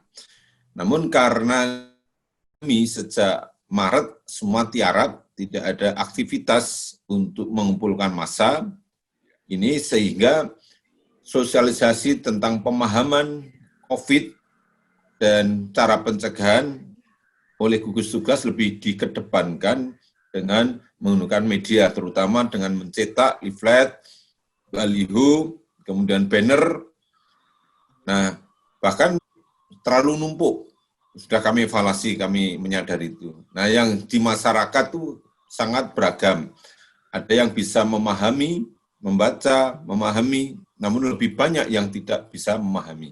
Dan ini terbukti ketika di pelosok kami sering muter-muter juga, kayaknya masyarakat di jauh Gunung Kidul sana, artinya di perifer, yang nggak terdengar tentang COVID pun terang-terang saja kelihatan dalam aktivitasnya tidak menggunakan masker, tidak menjaga jarak. Nah, ini membuktikan bahwa kami menyadari sosialisasi tentang COVID ini masih merupakan tantangan besar. Oleh karena itu, kami khususnya di kesehatan sudah menyusun beberapa strategi bersama Kominfo, namun tidak akan ada artinya apa yang kami lakukan tanpa dukungan semua elemen masyarakat. Sehingga kita sangat berharap mulai dari tingkat kabupaten, kapanewon, kalurahan, padukuhan, semua bergerak saling mengingatkan dan menyadari. Salah satu contoh yang paling kecil adalah penggunaan masker. Ini sesuatu yang sangat simpel tapi masih banyak orang yang belum sadar menggunakan. Apakah harus dengan menerapkan Inpres nomor 6, dalam arti di situ ada sanksi yang bisa berupa sanksi sosial, sanksi administrasi. Apakah seperti itu? Tentunya ini kita tidak harapkan. Sebenarnya yang kita harapkan adalah tanpa harus ada sanksi, masyarakat sadar dengan sendirinya. Nah, termasuk memahami COVID ini memang awal-awal Maret, April, Mei memang sangat luar biasa. Semangat semua elemen luar biasa. Namun mulai Juni kelihatannya semua kendor. Ya, bahkan menganggap isu kebijakan new normal, walaupun sekarang belum ada kebijakan new normal, sudah ditambah dengan normal. Ini yang menjadi persoalan. Nah, sehingga ini tantangan semua. Kalau kita ingin sukses pemilu, termasuk ini salah satu chattingnya Mas Eko Sujarno, dari paparan COVID pada waktu pelaksanaan pemilu seperti apa? Ya semua harus disiplin. Ya, disiplin diri masing-masing, keluarga dan lingkungan, saling di mana kita berada. Kalau ada yang tidak menggunakan masker, ya saling bertegur untuk mengingatkan.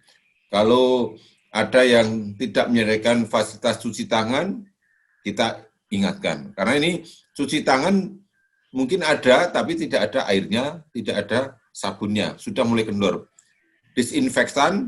Disinfeksi juga awal-awal sangat gencar, sekarang sudah sangat kendor. Jadi dianggap virus sudah tidak ada. Ini tantangan kita bersama, Pak Ismu, monggo. Siap. Kuncinya disiplin, saling mengingatkan untuk bisa kita sama-sama mematuhi protokol kesehatan. Maturun, Pak Joko Susilo, saya kembalikan. Nah, ini menyambung ke pertanyaan penanya ketiga ya di kolom komentar. Nah, ketika kemudian di bilik pencoblosan atau tempat pemilihan, siapa yang kemudian menjamin bahwa pemilih itu tidak terpapar, Pak? Atau ketika kemudian tempat TPU, tempat pencoblosan itu menjadi klaster baru, siapa yang kemudian bertanggung jawab atau kemudian garansi apa yang bisa diberikan ke masyarakat dalam area tersebut, Pak? Itu respon penanya di kolom komentar karena ditujukan kepada Bapak Priyanka sebagai gugus tugas COVID Gunung Kidul. Terima kasih. Siapa yang bisa menjamin? Kalau kita menjawab secara detail, nggak ada yang bisa menjamin. Karena apa, ini semua tergantung ya diri kita sendiri, betul. Pertama, kalau dalam bilik pencoblosan atau di TPS, kalau tidak ada yang mengontrol seseorang untuk taat protokol kesehatan, dan dia, mohon maaf, ini yang kita takutkan adalah OTG, orang tanpa gejala, yang sekarang disebut confirm positif tanpa gejala. Dia orang dengan virus corona tapi tanpa gejala. Ini justru sangat risiko sekali. Padahal menurut Kemenkes 413 dia itu hanya cukup isolasi di rumah 14 hari. Tapi fakta kalau kita mau jujur, yang sudah dirawat confirm positif pun ada yang lebih 35 hari. Itu belum clear, artinya belum negatif. Nah, apalagi hanya dilepas, ini akan sangat berisiko. Sehingga kuncinya tidak diskriminatif terhadap orang yang terpapar, tapi saling mengingatkan. Jadi kalau semua menggunakan masker, insya Allah masker ini melindungi diri sendiri dan orang lain. Bisa efeknya selama menjaga jarak lebih dari 1 meter, ini bisa 100% tidak terpapar. Nah, tapi kalau satu tidak menggunakan dan dia terpapar COVID, ini dalam satu komunitas bisa menjadi risiko besar. Maka kalau sudah seperti ini, biaya mahal sekali. Ya, karena kebijakan yang baru, ketika kontak erat, harus dilakukan swab, pemeriksaan swab. Dan swab itu kemarin sebelum ada kebijakan kan bisa nyampe rumah sakit.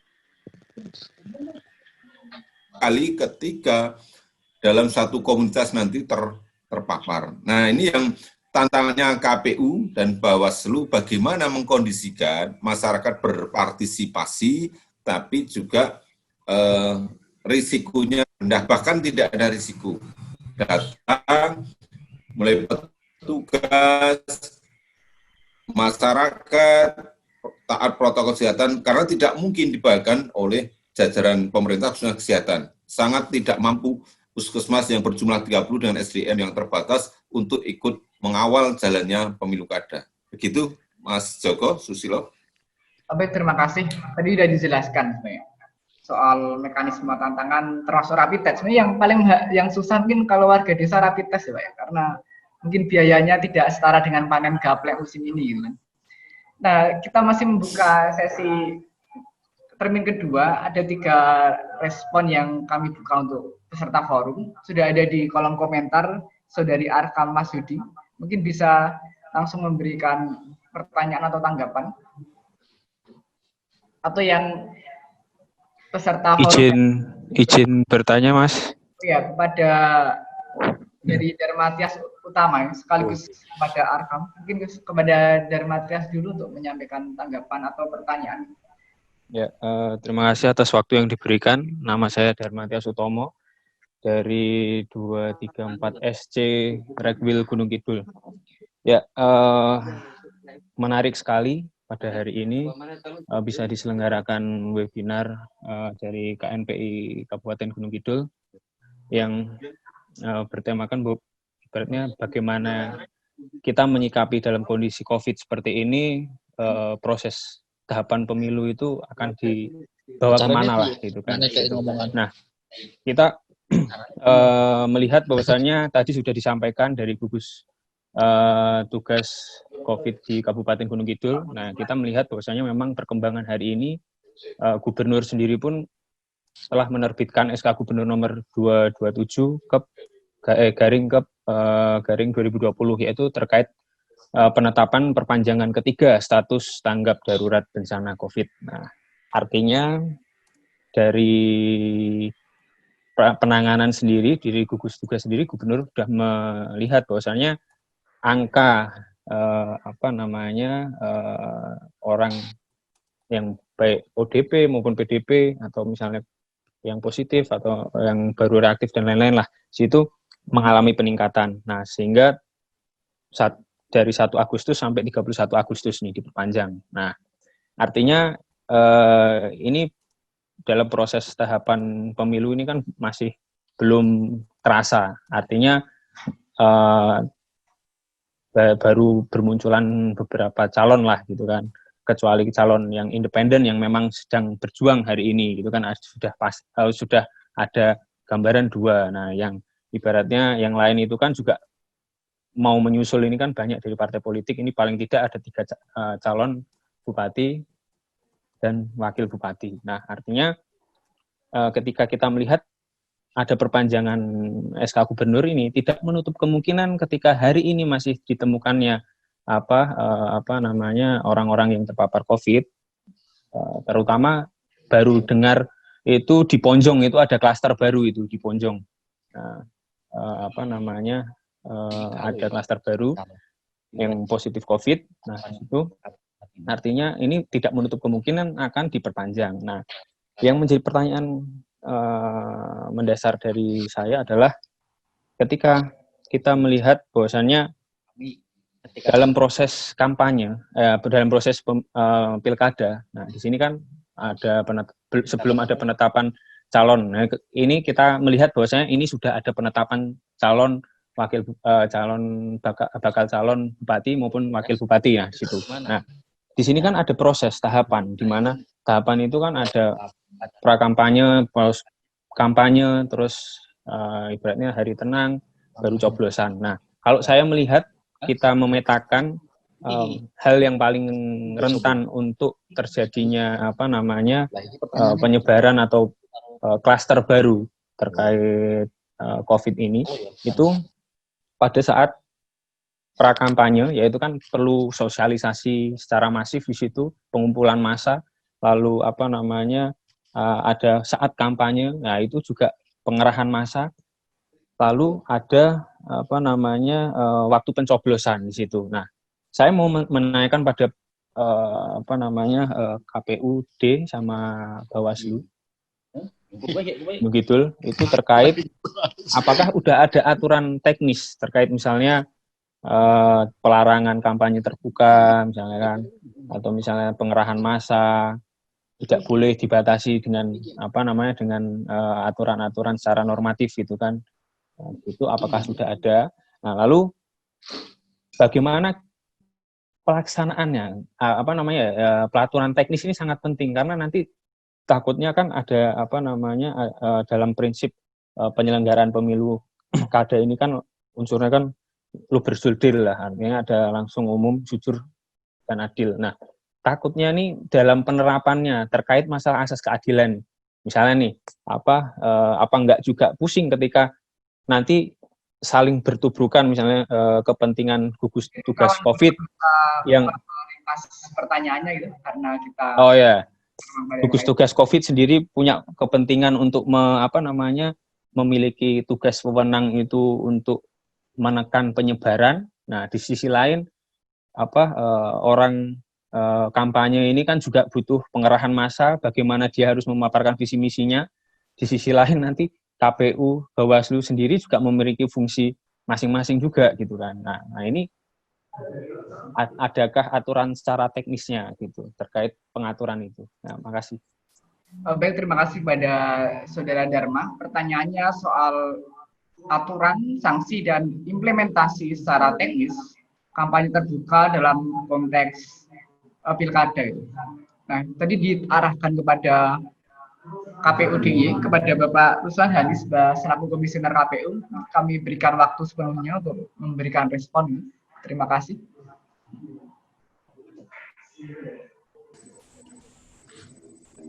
Baik, terima kasih Pak. Saya mencoba menjawab sebelum ke terakhir Mas Trias. Saya mencoba menjawab yang ada di chat ini. Yang pertama terkait dengan pertanyaan Pak Mas Eko Sujarno ya. Terkait untuk memilih siapa yang dapat menjamin bahwa mereka tidak terpapar COVID pada saat pemilihan. Lalu langkah konkretnya seperti apa? Nah, KPU telah mengatur semua tahapan pemilihan, ya, mulai dari tahap persiapan sampai penyelenggaraan, ya, mulai pendaftaran pasangan calon sampai nanti kampanye dan pemungutan suara hingga rekapitulasi, termasuk impact. Nah, kalau saya memahami pertanyaan Pak Eko ini terkait dengan hari H ya, pemungutan suaranya. Ya, saya coba menjawab terkait dengan pelaksanaan pemungutan suara. Nah, dalam pemungutan ini KPU sudah mengatur di PKPU 6 2020 terkait pelaksanaan pilkada di tengah pandemi COVID tadi. Nanti, bagaimana sebelumnya sudah kita lakukan, PPK, PPS, PPDB, sebelum kita terjunkan ke lapangan ini sudah dilakukan rapid test. Nah, kemudian PKPU juga mengatur nanti ke depan petugas ini untuk memastikan bahwa KPS ini sehat, artinya terbebas dari COVID-nya, ini akan diupayakan rapid test. Namun terkait dengan kebijakan rapid, nanti juga kami akan menunggu kebijakan pemerintah. Karena ada dua versi ya, rapid apakah efektif atau tidak. Nah, kemudian mulai dari penataan pemilih. Ya. Di Undang-Undang Pilkada ini mengatur bahwa jumlah pemilih tiap TPS maksimal 700. Nah, kemudian berdasarkan kesepakatan dengan gugus tugas, dengan Kemendagri dan juga DPR, dan juga penyelenggara pemilu yang lain di tingkat pusat, ini sepakat untuk jumlah TPS maksimal 500. Ini mengurangi kerumunan. Nah, kemudian terkait dengan pelaksanaan pemungutan suara, ini tentunya protokol COVID yang akan diterapkan secara ketat. Ya. Semua petugas harus menggunakan masker, bahkan face shield, penutup wajah, termasuk nanti dari pengawas TPS dan juga saksi. Kemudian termasuk pemilih yang hadir harus menggunakan masker, harus menutup hidung sampai mulut hingga dagu. Nah, kemudian pemilih sebelum masuk ke lokasi harus diukur suhunya dengan termogan, ya. Atas maksimal toleransi untuk bisa menggunakan hak pilih ini 37,3 derajat Celcius di peraturan itu. Nah, kemudian nanti KPPS akan menyiapkan sarung tangan, ya. Akan menyiapkan sarung tangan sekali pakai untuk digunakan oleh pemilih. Kalau dulu di draft PKPU-nya alat coblosnya yang sekali pakai. Kemudian disepakati dalam uji publik dan ini disepakati yang sekali pakai ini sarung tangannya. Jadi nanti pemilih akan diberikan sarung tangan sekali pakai. Nah, kemudian menjaga jarak 1 meter antar semua pihak, baik itu pemilih maupun petugas, dan tidak perlu melakukan jabat tangan atau kontak fisik. Dan di TPS nanti akan disiapkan sarana sanitasi yang memadai, tempat atau perlengkapan yang digunakan untuk kegiatan pemungutan suara, yaitu fasilitas cuci tangan yang dilengkapi dengan sabun dan disinfektan. Nah, kemudian nanti pemilih ini akan dibatasi jumlahnya di lokasi TPS, tempat duduknya akan dibatasi dengan jaga jarak. Kemudian nanti untuk alat tulis akan menggunakan alat tulis sendiri untuk masing-masing petugas dan juga pemilih. Kemudian nanti juga akan disiapkan TPS khusus nanti ketika ada pemilih yang ternyata ada indikasi diukur suhunya kok di atas 37, nanti petugas TPS akan menyiapkan TPS khusus untuk pemilih yang tadi karena suhunya di atas 37,3. Nah, kemudian tanda sudah memilih atau tinta. Kalau di pemilu atau pilkada sebelumnya kan pemilih mencelupkan ke dalam botol tinta ya. So, untuk pemungutan suara ini untuk menandai sudah memilih menggunakan alat bantu, tidak dicelupkan secara langsung. Menggunakan tinta masih menunggu terkait dengan kebijakan kelengkapan pemungutan suara seperti apa. Itu. Jadi kalau kita menjamin, memang tidak ada yang bisa menjamin masyarakat ini atau pemilih ini aman ya. Kita berusaha semaksimal mungkin, ikhtiar semaksimal mungkin agar semua diberikan perlindungan dan keselamatan. Nah, tentunya juga tergantung semua masing-masing.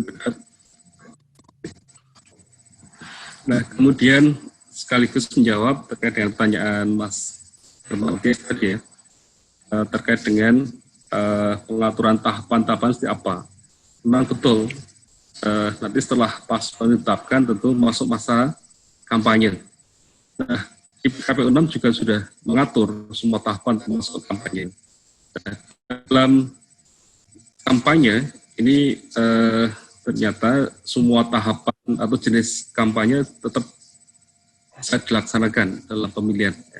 Jadi memang pelaksanaan pilkada di tengah pandemi COVID ini ya tidaklah mudah, kami merasakan luar biasa dinamikanya. Mulai dari kemarin saat verifikasi faktual, ya, tugas kami harus masuk ke lokasi yang isolasi, harus dilengkapi dengan APD. Coklit kemarin juga demikian. Nah, juga dengan kampanye ini seperti apa? Semua jenis kampanye sebagaimana pilkada atau pemilu dalam suasana normal ini dilaksanakan dengan syarat disiplin terhadap protokol COVID. Nah, terutama sosialisasi atau tatap muka pertemuan terbatas ini tetap bisa dilaksanakan dengan syarat disiplin protokol COVID. Harus menggunakan masker, hand sanitizer, ada fasilitas cuci tangan dan sebagainya, serta jaga jarak, ya, dan pengukuran suhu. Dan juga dengan tahapan kampanye rapat umum atau rapat terbuka. Ini juga masih diatur, atau masih bisa dilaksanakan dengan syarat disiplin terhadap protokol tadi, termasuk pembatasan jumlah peserta 50% dari daya tampung tempat umum. Nah, lalu bagaimana untuk keberlangsungan asas judil ini, sementara tugas membatasi, KPU pun juga membatasi terkait dengan pelaksanaan kampanye. Namun demikian ini semua untuk keselamatan bersama. Sepanjang disiplin protokol COVID, ya, tentunya monggo untuk kampanye, untuk kegiatan tatap muka, pertemuan terbatas masih bisa dilaksanakan sepanjang sekali dengan syarat protokol COVID ditaati. Itu jawaban penjelasan dari kami, Mas Joko, kami kembalikan ya. Terima kasih. Ya baik, terima kasih pada Pak Ruslan Hani yang sudah memberikan gambaran bagaimana kemudian aturan pelaksanaan teknis yang sesuai protokol. Ya, walaupun kemudian kita juga bisa menanyakan sebenarnya ketika alat-alat tersebut masyarakat mungkin juga perlu tahu bagaimana distribusinya dan implementasinya. Ada tantangan lain sebenarnya selain dari pelaksana pemilu, sebenarnya ketika merespon pertanyaan dari saudara Dharma tadi, ini tantangan juga untuk partai politik kemudian.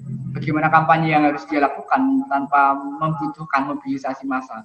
Nah sebenarnya di sini kami juga mengundang DPC partai politik yang ada di Gunung Kidul. Mungkin nanti juga bisa memberikan gambaran atau bagaimana kemudian masa ini dikelola tanpa mengurangi informasi yang tersampaikan. Nah, ada pertanyaan selanjutnya. Mungkin tadi ada yang mengacungkan tangan. Silakan, dipersilakan. Izin, Mas Joko. Ya, silakan. Mas. Bapak Tio Wibowo, kami persilakan. Monggo. Ya, terima kasih Mas Joko. Saya mewakili dari FPUG, ingin bertanya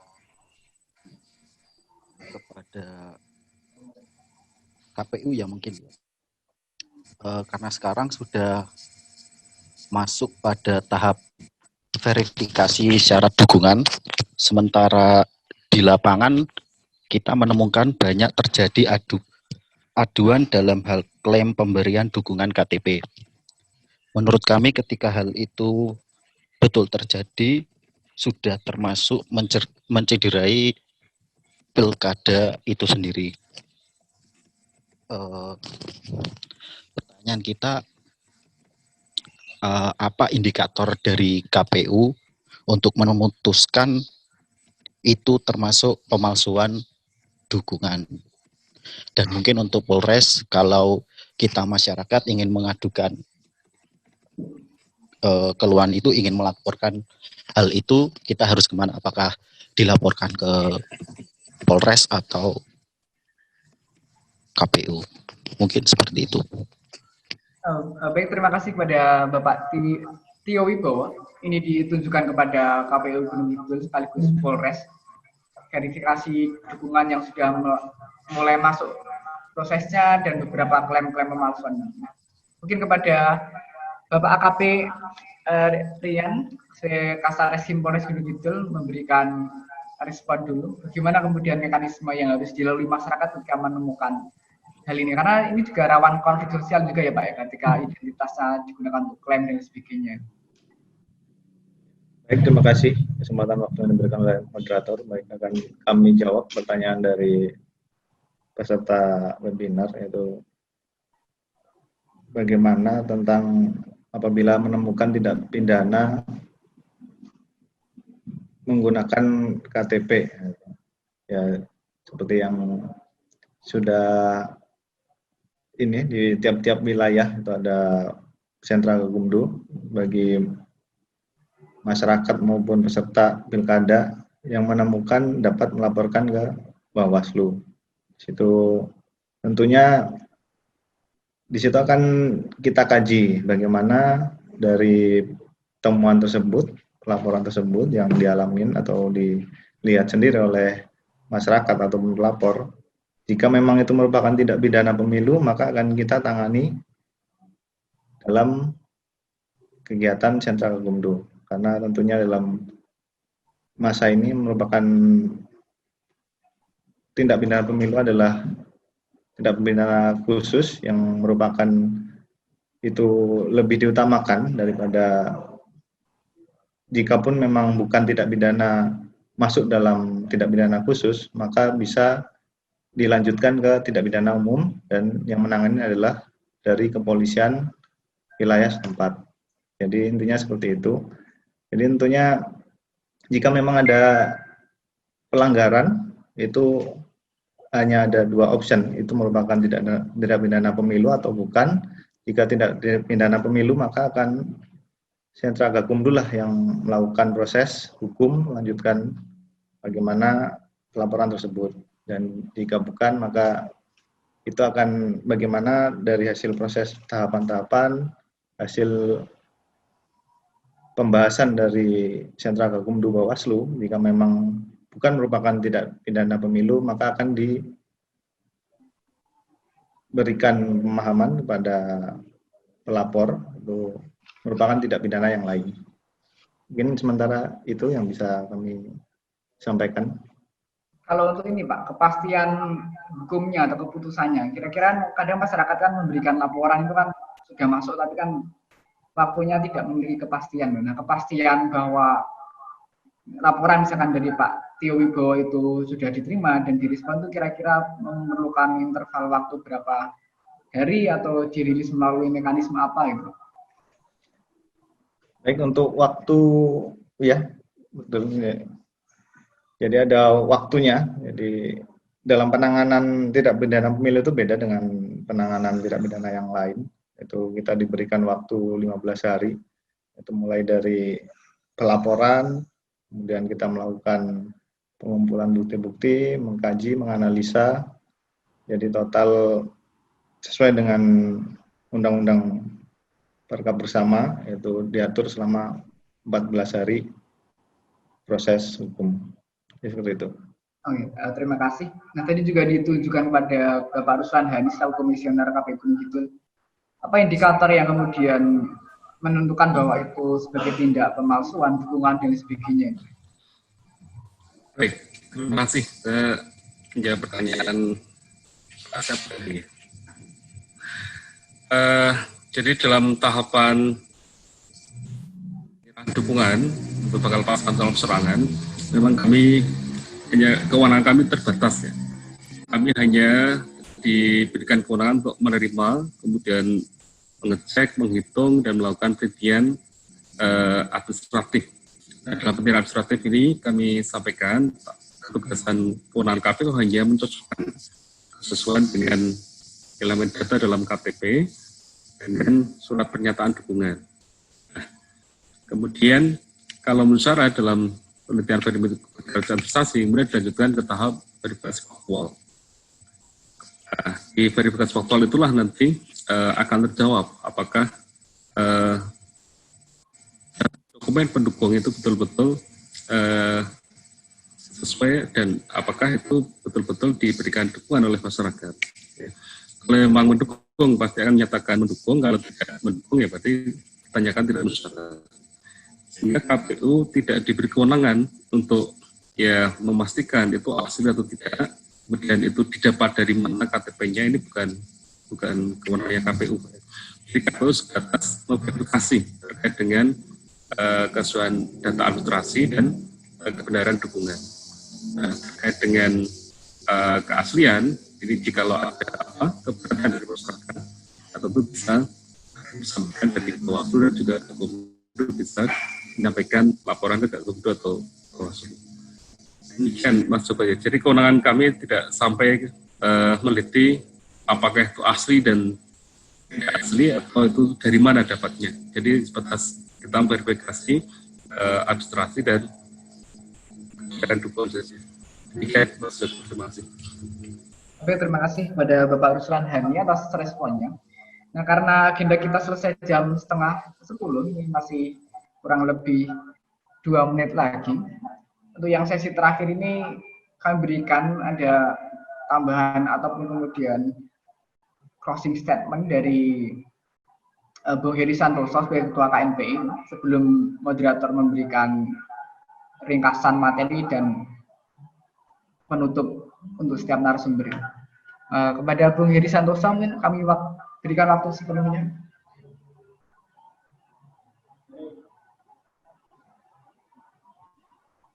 Baik, terima kasih.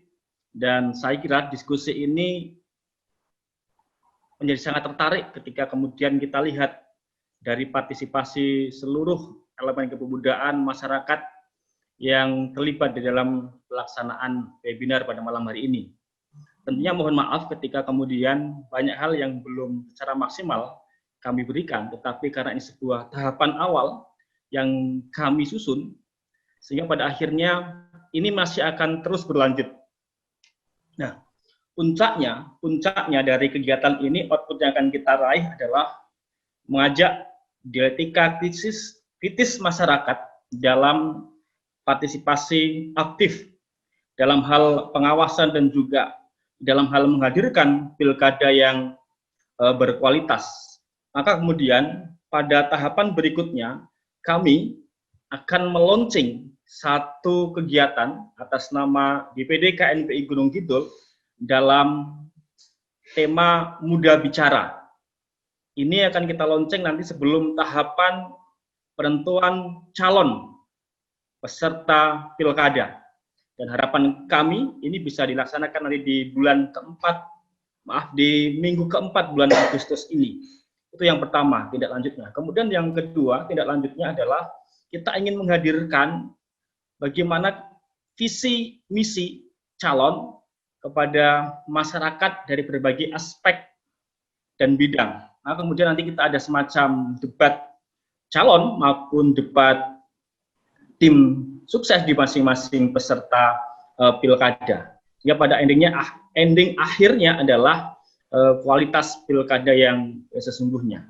Maka kemudian untuk menyemangati dan mengajak partisipasi dari seluruh elemen pada kesempatan malam hari ini, kami ingin menyampaikan sebuah slogan. Mohon ketika kemudian kami menyapa dengan kalimat muda bicara, kemudian para audien untuk merespon dengan kalimat bersama mengawal pilkada. Sekali lagi, mohon kepada seluruh audien untuk mengajak partisipasi kepada seluruh peserta pada webinar malam hari ini. Ketika saya menyapa dengan kalimat muda bicara, tolong kemudian ditanggapi, direspon dengan kalimat bersama mengawal pilkada. Bisa kita mulai? Ya. Muda bicara.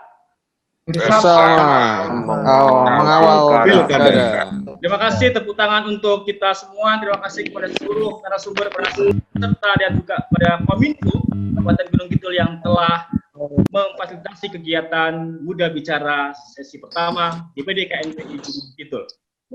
Salam pemuda. Salam.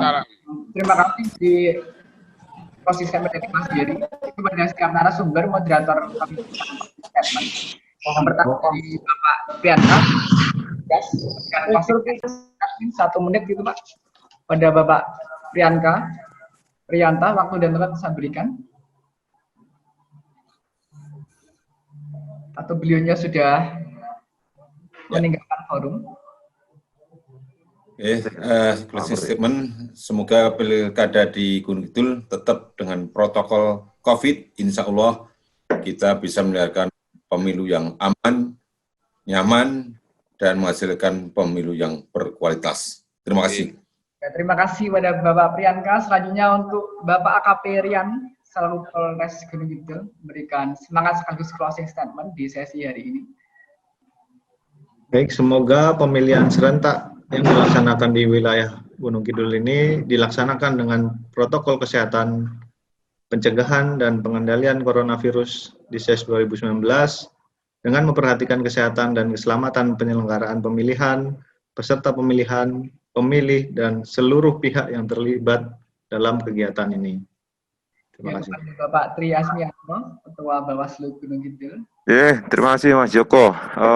Mari bersama-sama masyarakat rakyat Gunung Kidul kita awasi pelaksanaan pemilihan kepala daerah tahun 2020 ini, dan bersama Bawaslu kita wujudkan keadilan dan kita tegakkan hukum pemilihan. Salam Bawaslu. Terima kasih kepada Bapak Ruslan Hani selaku Komisioner KPU Gunung Kidul. Terima kasih pada seluruh elemen masyarakat Gunung Kidul. Adalah kita bersama-sama mensukseskan pemilihan Bupati Wakil Bupati Gunung Kidul tahun 2020 dengan bersama-sama dan bekerja dengan selamat. Terima kasih. Terima kasih. Demikian tadi adalah sesi pertama dari Muda Bicara. Ini adalah serial pertama. Melalui forum ini kita akan membuka dialektika seperti yang sudah disampaikan oleh Bung Heri.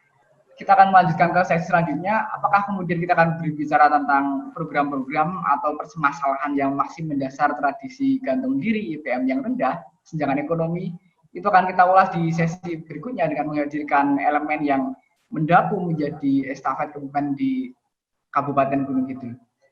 Dan kita dari pandemi dan diskusi ini kita belajar bahwa ada yang lebih tinggi ketimbang kekuasaan kursi, yaitu adalah empati dan kepedulian terhadap kemanusiaan, karena di atas kekuasaan adalah kemanusiaan. Dan tidak ada partisipasi pemilu yang demokratis tanpa peran aktif seluruh masyarakat. Nah, terima kasih kepada seluruh narasumber yang sudah meluangkan waktu, kepada Bung Hedi Santoso selaku penyelenggara melalui KNPI Gunung Kidul. Saya mohon maaf ketika ada kekurangan. Salam pemuda, sampai jumpa di diskusi Bicara Muda selanjutnya bersama mengawal pilkada. Terima kasih. Wassalamualaikum warahmatullahi wabarakatuh.